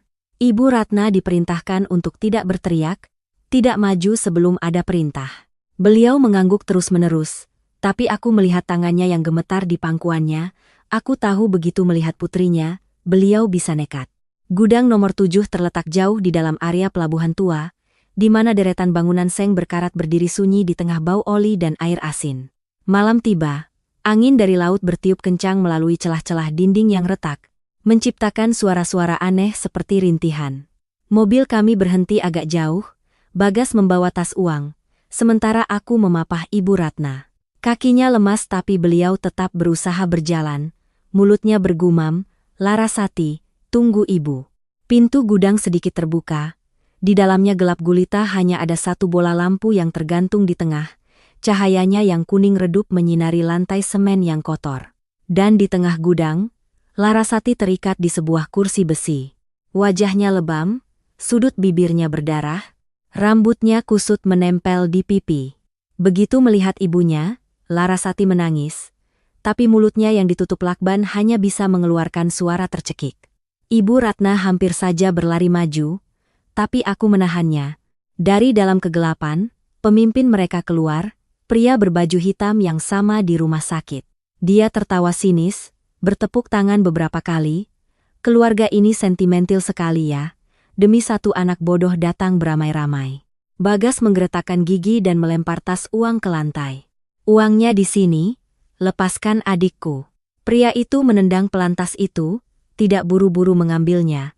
Matanya menyapu kami semua. "Uang dulu," orang kemudian dorong tasnya ke sini. Bagas mendorong tas uang ke arahnya. Tepat saat pria itu membungkuk, aku mendengar suara pelan dari earphone super kecil yang dipasang polisi, "Tetap tenang. Tunggu perintah." Aku mencoba berdiri diam tapi jantungku berdebar kencang. Ibu Ratna di sampingku terengah-engah, matanya terpaku pada Larasati. Setiap kagungnya bergerak sedikit, beliau gemetar. Tapi semua tidak berjalan semulus rencana. Salah satu anak buahnya yang berdiri di dekat pintu belakang tiba-tiba berbalik, matanya tajam. Dia mengangkat sebuah alat kecil lalu mengumpat. Ada sinyal aneh. Mereka menjebak kita. Suasana di gudang langsung meledak. Pemimpinnya menendang tas uang, mengeluarkan pisau dan menempelkannya di leher Larasati. Larasati menjerit tertahan. Seluruh tubuhnya meronta-ronta membuat kursi besi berderit. Ibu Ratna berteriak, "Jangan sentuh putriku. Aku mohon." Pemimpinnya tertawa mengancam. "Diam. Sudah kubilang, lapor polisi artinya mati." Bagas maju selangkah, kedua tangannya diangkat. "Tenang. Mau apa, katakan saja, jangan sakiti adikku." Tapi anak buahnya yang lain sudah berlari ke arah kami. Matanya tertuju padaku, mungkin dia pikir akulah yang merekam suara, yang melapor polisi sejak di rumah sakit. Dia mengeluarkan pisau lipat dari sakunya. Bilahnya berkilat di bawah cahaya kuning. Semua terjadi hanya dalam beberapa detik. Aku melihatnya berlari, melihat Bagas berbalik hendak menghalangi, tapi jaraknya terlalu dekat. Aku terpaku, kakiku seolah terpaku di lantai, dan tepat saat pisau itu diayunkan, Ibu Ratna tiba-tiba melompat ke depanku. Terdengar suara robekan kering. Bilah pisau itu menggores bahu beliau, darah langsung membasahi bajunya. Ibu Ratna jatuh kesakitan tapi masih merentangkan tangannya melindungiku. Suaranya serak dan keras. "Aku yang salah, tapi menantuku tidak ada hubungannya. Mau tusuk? Tusuk aku saja." Aku terdiam. Wanita yang pernah menamparku di depan semua orang, yang pernah menuduhku, yang pernah menganggapku orang luar, sekarang menggunakan tubuhnya sendiri untuk menahan tusukan pisau untukku. Bagas berteriak dan menendang pria itu hingga jatuh. Pada saat yang sama, pintu gudang didobrak. Teriakan, "Polisi, letakkan senjata," menggema di seluruh gudang. Sosok-sosok berbaju anti peluru masuk dari dua arah. Pemimpinnya panik, menarik Larasati sebagai tameng, tapi hanya beberapa detik kemudian berhasil dilumpuhkan. Larasati jatuh dari kursi, ditangkap oleh seorang polwan, menangis memanggil ibunya. Aku berlutut di samping Ibu Ratna, darah dari bahunya mengalir panas melalui sela-sela jariku. Beliau menatapku, bibirnya gemetar. "Kinasih, kamu tidak apa-apa." Aku tercekat tidak bisa bicara, hanya menggelengkan kepala terus-menerus. Bagas memeluk ibunya, matanya merah, suaranya pecah. "Ibu, bertahanlah." Ibu Ratna memejamkan mata, air mata mengalir ke pelipisnya, tapi mulutnya masih bergumam, "Selamatkan Larasati, selamatkan dia." Di luar, suara sirene polisi dan ambulans merobek kegelapan malam di pelabuhan tua. Para penculik satu persatu digiring keluar. Larasati dilepaskan ikatannya. Sambil menangis dia berlari ke ibunya, sedangkan aku duduk di lantai semen yang dingin, kedua tanganku berlumuran darah. "Ibu Ratna," hatiku begitu kacau sampai tidak bisa membedakan mana marah, mana kasihan, mana sakit. Ada kesalahan yang tidak mudah dimaafkan. Tapi ada saat-saat di mana kita terpaksa melihat sisi kemanusiaan yang tersisa, meskipun munculnya sangat terlambat. Setelah malam di pelabuhan tua, Ibu Ratna langsung dibawa ke rumah sakit. Lukanya tidak dalam, tapi beliau kehilangan banyak darah. Dokter harus menjahit beberapa jahitan dan memberinya infus semalaman. Ketika aku berdiri di luar ruang gawat darurat, melihat melalui jendela kecil, melihatnya terbaring diam di ranjang, wajahnya pucat, hatiku terasa campur aduk. Bukan berarti aku sudah melupakan tamparannya, atau tuduhan-tuduhannya. Tahun-tahun diremehkan. Saat-saat beliau menganggap pengorbananku sebagai hal yang wajar tidak tiba-tiba lenyap. Semuanya masih ada, tapi bayangan beliau melompat melindungi aku dari pisau di gudang itu juga nyata. Noda darah di tanganku malam itu juga nyata. Manusia terkadang serumit itu, bisa menyakitimu sampai ke dasar, tapi di saat lain bisa membuatmu tidak tega untuk membencinya sepenuhnya. Larasati diperiksa terpisah. Dia hanya mengalami luka lecet dan syok, tidak ada yang membahayakan. Tapi setelah semua yang terjadi, Larasati seolah berubah menjadi orang lain. Dia duduk meringkuk di bangku rumah sakit, kedua tangannya memeluk lutut, matanya merah tapi tidak lagi meraung-raung. Ketika melihat Ibu Ratna terbaring di ranjang, dia hanya bisa berdiri di dekat pintu, menangis dalam diam seperti anak kecil yang baru sadar telah menyebabkan bencana besar. Bagas hampir kehabisan tenaga. Dia bolak-balik dari ruang perawatan ayahnya ke ruang ibunya, lalu berurusan dengan polisi untuk memberikan keterangan tambahan. Bapak Aditama setelah serangan hipertensinya masih harus dirawat. Ketika mendengar Ibu Ratna terluka, beliau terdiam lama. Saat didorong dengan kursi roda untuk melihat istrinya, beliau hanya duduk di luar pintu, kedua tangannya di atas lutut, matanya memerah. Pria yang seumur hidupnya selalu sabar itu akhirnya tidak bisa menyembunyikan rasa sakitnya. Beberapa hari kemudian, suasana di rumah menjadi anehnya sunyi. Tidak ada lagi pertengkaran, tidak ada lagi tuduhan, juga tidak ada lagi tangisan menuntut. Keheningan itu bukan kedamaian, melainkan seperti kekosongan setelah badai besar. Semua orang lelah, semua orang terluka, semua orang sedang merenungi kesalahan masing-masing. Aku masih merawat Ibu Ratna di rumah sakit bersama Bagas, tapi kami jarang bicara. Kadang beliau menatapku, bibirnya bergerak seolah ingin mengatakan sesuatu, lalu diam lagi. Suatu malam ketika koridor rumah sakit sudah sepi, Ibu Ratna tiba-tiba memanggilku dan Bagas masuk. Lampu di kamar hanya dinyalakan separuh. Cahayanya yang pucat menyinari wajahnya yang tirus. Larasati saat itu sedang dipanggil ke kamar Bapak Aditama. Jadi di kamar hanya ada kami bertiga. Ibu Ratna bersandar di bantal, bahunya masih diperban putih, suaranya serak. Bagas, Kinasih, Ibu punya sesuatu untuk dikatakan. Bagas menarik kursi dan duduk di samping ranjang. Aku berdiri di belakangnya, berniat menjaga jarak tapi Ibu Ratna menatapku dan berkata pelan, "Kamu duduk juga. Ibu berutang pada kalian berdua." Aku sedikit ragu lalu duduk di kursi sebelahnya. Beliau dengan gemetar memasukkan tangan ke dalam tas kain di bawah bantal, mengeluarkan sebuah buku tabungan tua yang sudah usang dan setumpuk hasil lap yang dilipat rapi. Tangannya begitu gemetar sampai kertas-kertas itu hampir jatuh. Bagas mengerutkan kening. "Ini apa, Bu?" Ibu Ratna menunduk, air mata jatuh di punggung tangannya. "Hasil pemeriksaan Ibu. Lebih dari setahun yang lalu, dokter bilang Ibu menderita gagal ginjal tahap awal. Waktu itu Ibu takut, tapi tidak bilang pada siapa-siapa." Aku terdiam. Bagas mengambil kertas-kertas itu, membolak-baliknya. Wajahnya berubah saat melihat hasil lab, angka-angka yang tidak normal, jadwal kontrol yang dilewatkan. Dia mengangkat kepala, suaranya bergetar. "Kenapa Ibu tidak bilang? Kenapa Ibu menyembunyikannya?" Ibu Ratna menangis. "Ibu gengsi, Ibu tidak mau kalian melihat Ibu sakit dan lemah, apalagi Larasati sampai tahu dan khawatir. Ibu pikir penyakitnya masih ringan, bisa ditahan dengan obat. Tapi lama-kelamaan Ibu semakin takut. Ibu takut suatu hari Ibu meninggal, Larasati tidak punya apa-apa, tidak ada yang mengurusnya." Sampai di situ, beliau menatapku, tatapannya penuh rasa sakit dan penyesalan. "Ibu tahu kamu hebat, tahu kalian bisa mandiri. Ibu pikir Bagas itu laki-laki, sesulit apapun bisa bangkit. Tapi Larasati, dia manja, lemah, tidak bisa berhitung. Ibu takut nanti setelah Ibu tiada, dia diremehkan keluarga suaminya, diintimidasi, makanya Ibu mau mengumpulkan semua aset untuknya." Beliau tercekat, tangannya mencengkeram erat selimut. Ibu menyebutnya kasih sayang, tapi sebenarnya itu keegoisan Ibu. Bagas menatap ibunya, matanya memerah. "Ibu pilih kasih karena Ibu pikir anak laki-laki bisa hidup sendiri. Lalu bagaimana denganku? Apa aku tidak merasa sakit?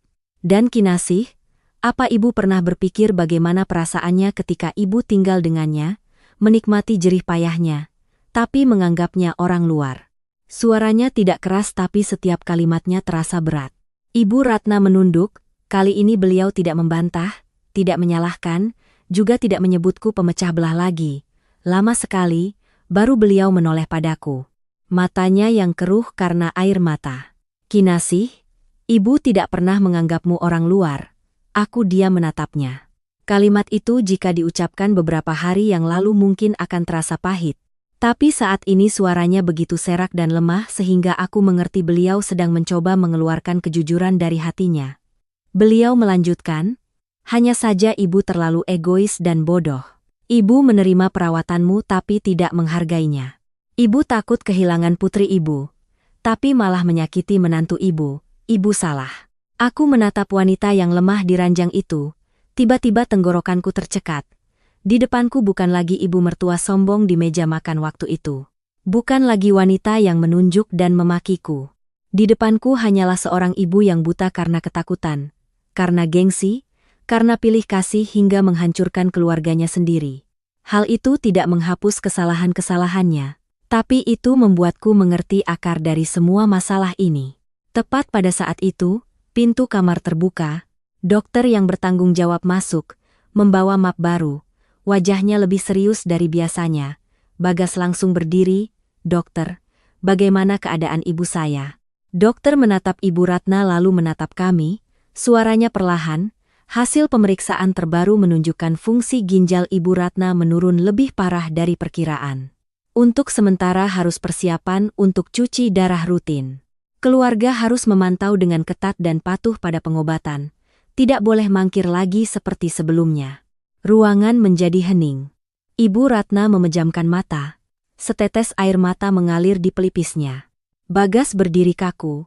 Tangannya masih memegang hasil lab yang lama. Aku duduk di sebelahnya mendengar suara mesin infus menetes teratur. Hatiku terasa berat. Setelah semua keributan, guncangan, kemarahan, dan bahkan darah tertumpah, kami akhirnya harus menghadapi kenyataan lain. Ada kesalahan yang tidak hanya dibayar dengan uang dan air mata, tapi juga dengan kesehatan dan sisa hidup seseorang. 3 bulan setelah kejadian di Pelabuhan Tua, semuanya mulai menunjukkan hasil yang jelas. Danu dan komplotannya dituntut atas serangkaian tindak pidana, mulai dari pinjaman online ilegal, pemerasan, hingga menjadi perantara jual beli organ. Hari ketika mendengar berita itu, Larasati duduk terdiam lama di teras.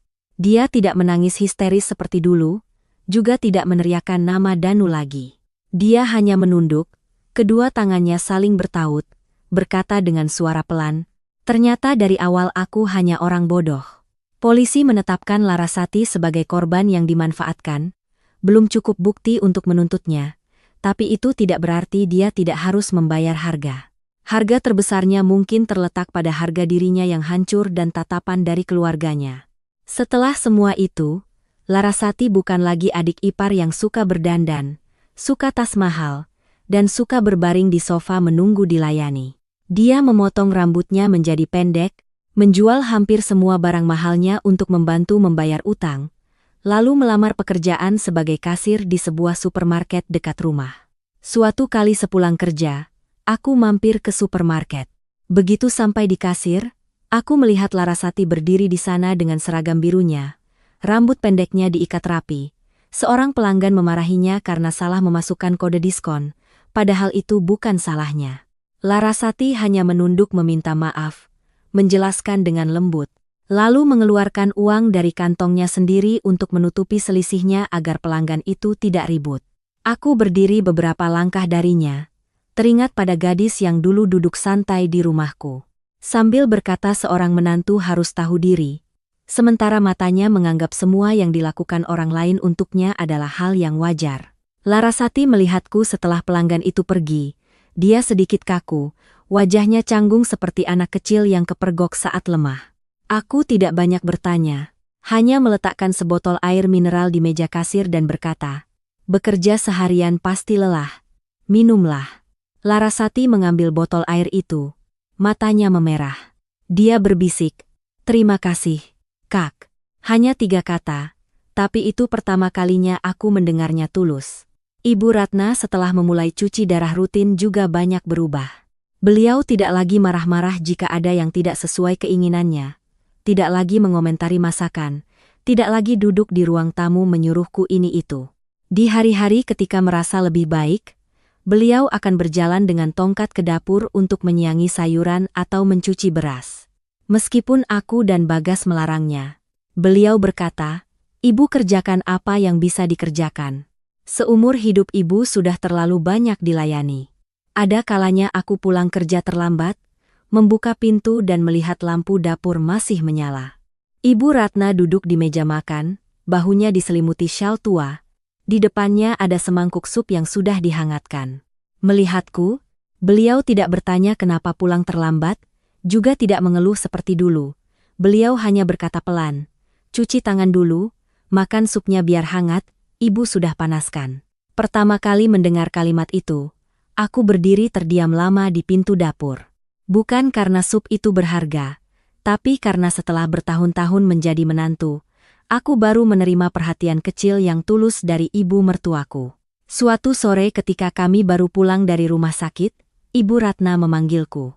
Beliau mengeluarkan sebuah buku tabungan tua dari laci. Jumlahnya tidak banyak, mungkin sisa terakhir yang berhasil diselamatkannya. Beliau meletakkannya di tanganku, matanya tidak berani menatapku langsung. "Ini untukmu, anggap saja ibu membayar utang." Aku melihat buku tabungan itu lalu dengan lembut meletakkannya kembali di depannya. Aku berkata, "Aku tidak butuh uang, Bu. Apa yang sudah terjadi, uang tidak bisa membayarnya, dan aku juga tidak mau menghitungnya lagi." Ibu Ratna mengangkat kepala, matanya merah. Aku melanjutkan, lebih perlahan, "Yang kubutuhkan bukan buku tabungan. Aku hanya berharap, mulai sekarang di rumah ini tidak ada lagi yang egois, tidak ada lagi yang menyayangi satu orang dengan cara menyakiti yang lain."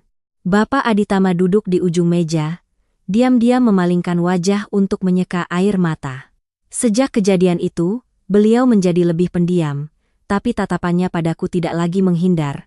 Pernah beliau berkata pada Bagas, "Ayah juga salah." Ayah melihat kesalahan tapi diam terlalu lama. Diam terkadang juga berarti ikut andil.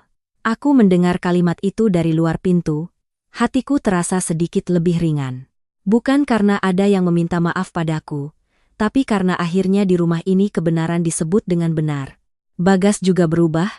Dia tidak lagi menghindar setiap kali ada masalah antara ibu dan istri, dia belajar untuk bicara terus terang, tidak membiarkanku menanggungnya sendirian. Seringkali setelah aku selesai mencuci piring, dia diam-diam datang membantuku mengelap meja. Dia tidak mengucapkan kata-kata besar, hanya menggenggam tanganku di bawah meja saat makan malam keluarga, sebagai permintaan maaf, juga sebagai janji. Malam tahun baru itu, seluruh keluarga duduk bersama di meja makan kecil, tidak ada hidangan mewah, hanya ada ayam rebus, sayur lodeh, dan beberapa potong tempe goreng. Tapi anehnya, itu adalah makan malam paling damai yang pernah kualami sejak menjadi menantu. Tidak ada yang mengungkit masa lalu dengan nada menyalahkan. Tidak ada yang menggurui. Semua orang hanya makan dalam diam, sesekali saling menawarkan lauk. Di tengah makan, Ibu Ratna menatap Larasati sangat lama lalu berkata dengan suara tercekat, "Ibu salah cara menyayangimu, makanya jadi begini." Larasati menangis, meletakkan sendoknya lalu memeluk ibunya. Dia menangis sangat lama, tapi tangisannya tidak lagi melengking seperti dulu. Lebih seperti tangisan seseorang yang akhirnya mengerti dia tidak bisa hidup selamanya dengan dimanja dan dilindungi secara buta. Aku duduk menatap hidangan yang masih mengepul. Mendengar suara kembang api dari kejauhan, hatiku terasa ringan setelah badai panjang yang sepertinya tidak akan pernah berakhir. Aku tidak berani mengatakan semua luka sudah sembuh. Ada hal-hal yang sekali terjadi tidak bisa dianggap tidak pernah ada. Tapi aku percaya selama orang masih tahu cara menyesal, masih tahu cara memperbaiki diri, maka sebuah keluarga masih bisa mempertahankan kehangatannya. Setelah semua ini, aku mengerti ada rumah yang hancur bukan karena kekurangan uang, tapi karena orang di dalamnya membeda-bedakan kasih sayang, karena ada yang mengatasnamakan keluarga untuk menuntut terlalu banyak, dan karena keheningan yang berkepanjangan dari mereka yang tahu ada yang salah tapi tidak berani bicara. Untungnya, keluargaku berhasil berhenti tepat waktu meskipun harga yang harus dibayar sangat mahal. Dan sejak malam tahun baru itu, aku tidak lagi berharap dianggap sebagai menantu yang sempurna. Aku hanya berharap bisa hidup sebagai bagian dari keluarga, dihargai, didengarkan, dan merasa damai di tempat yang kusebut rumah.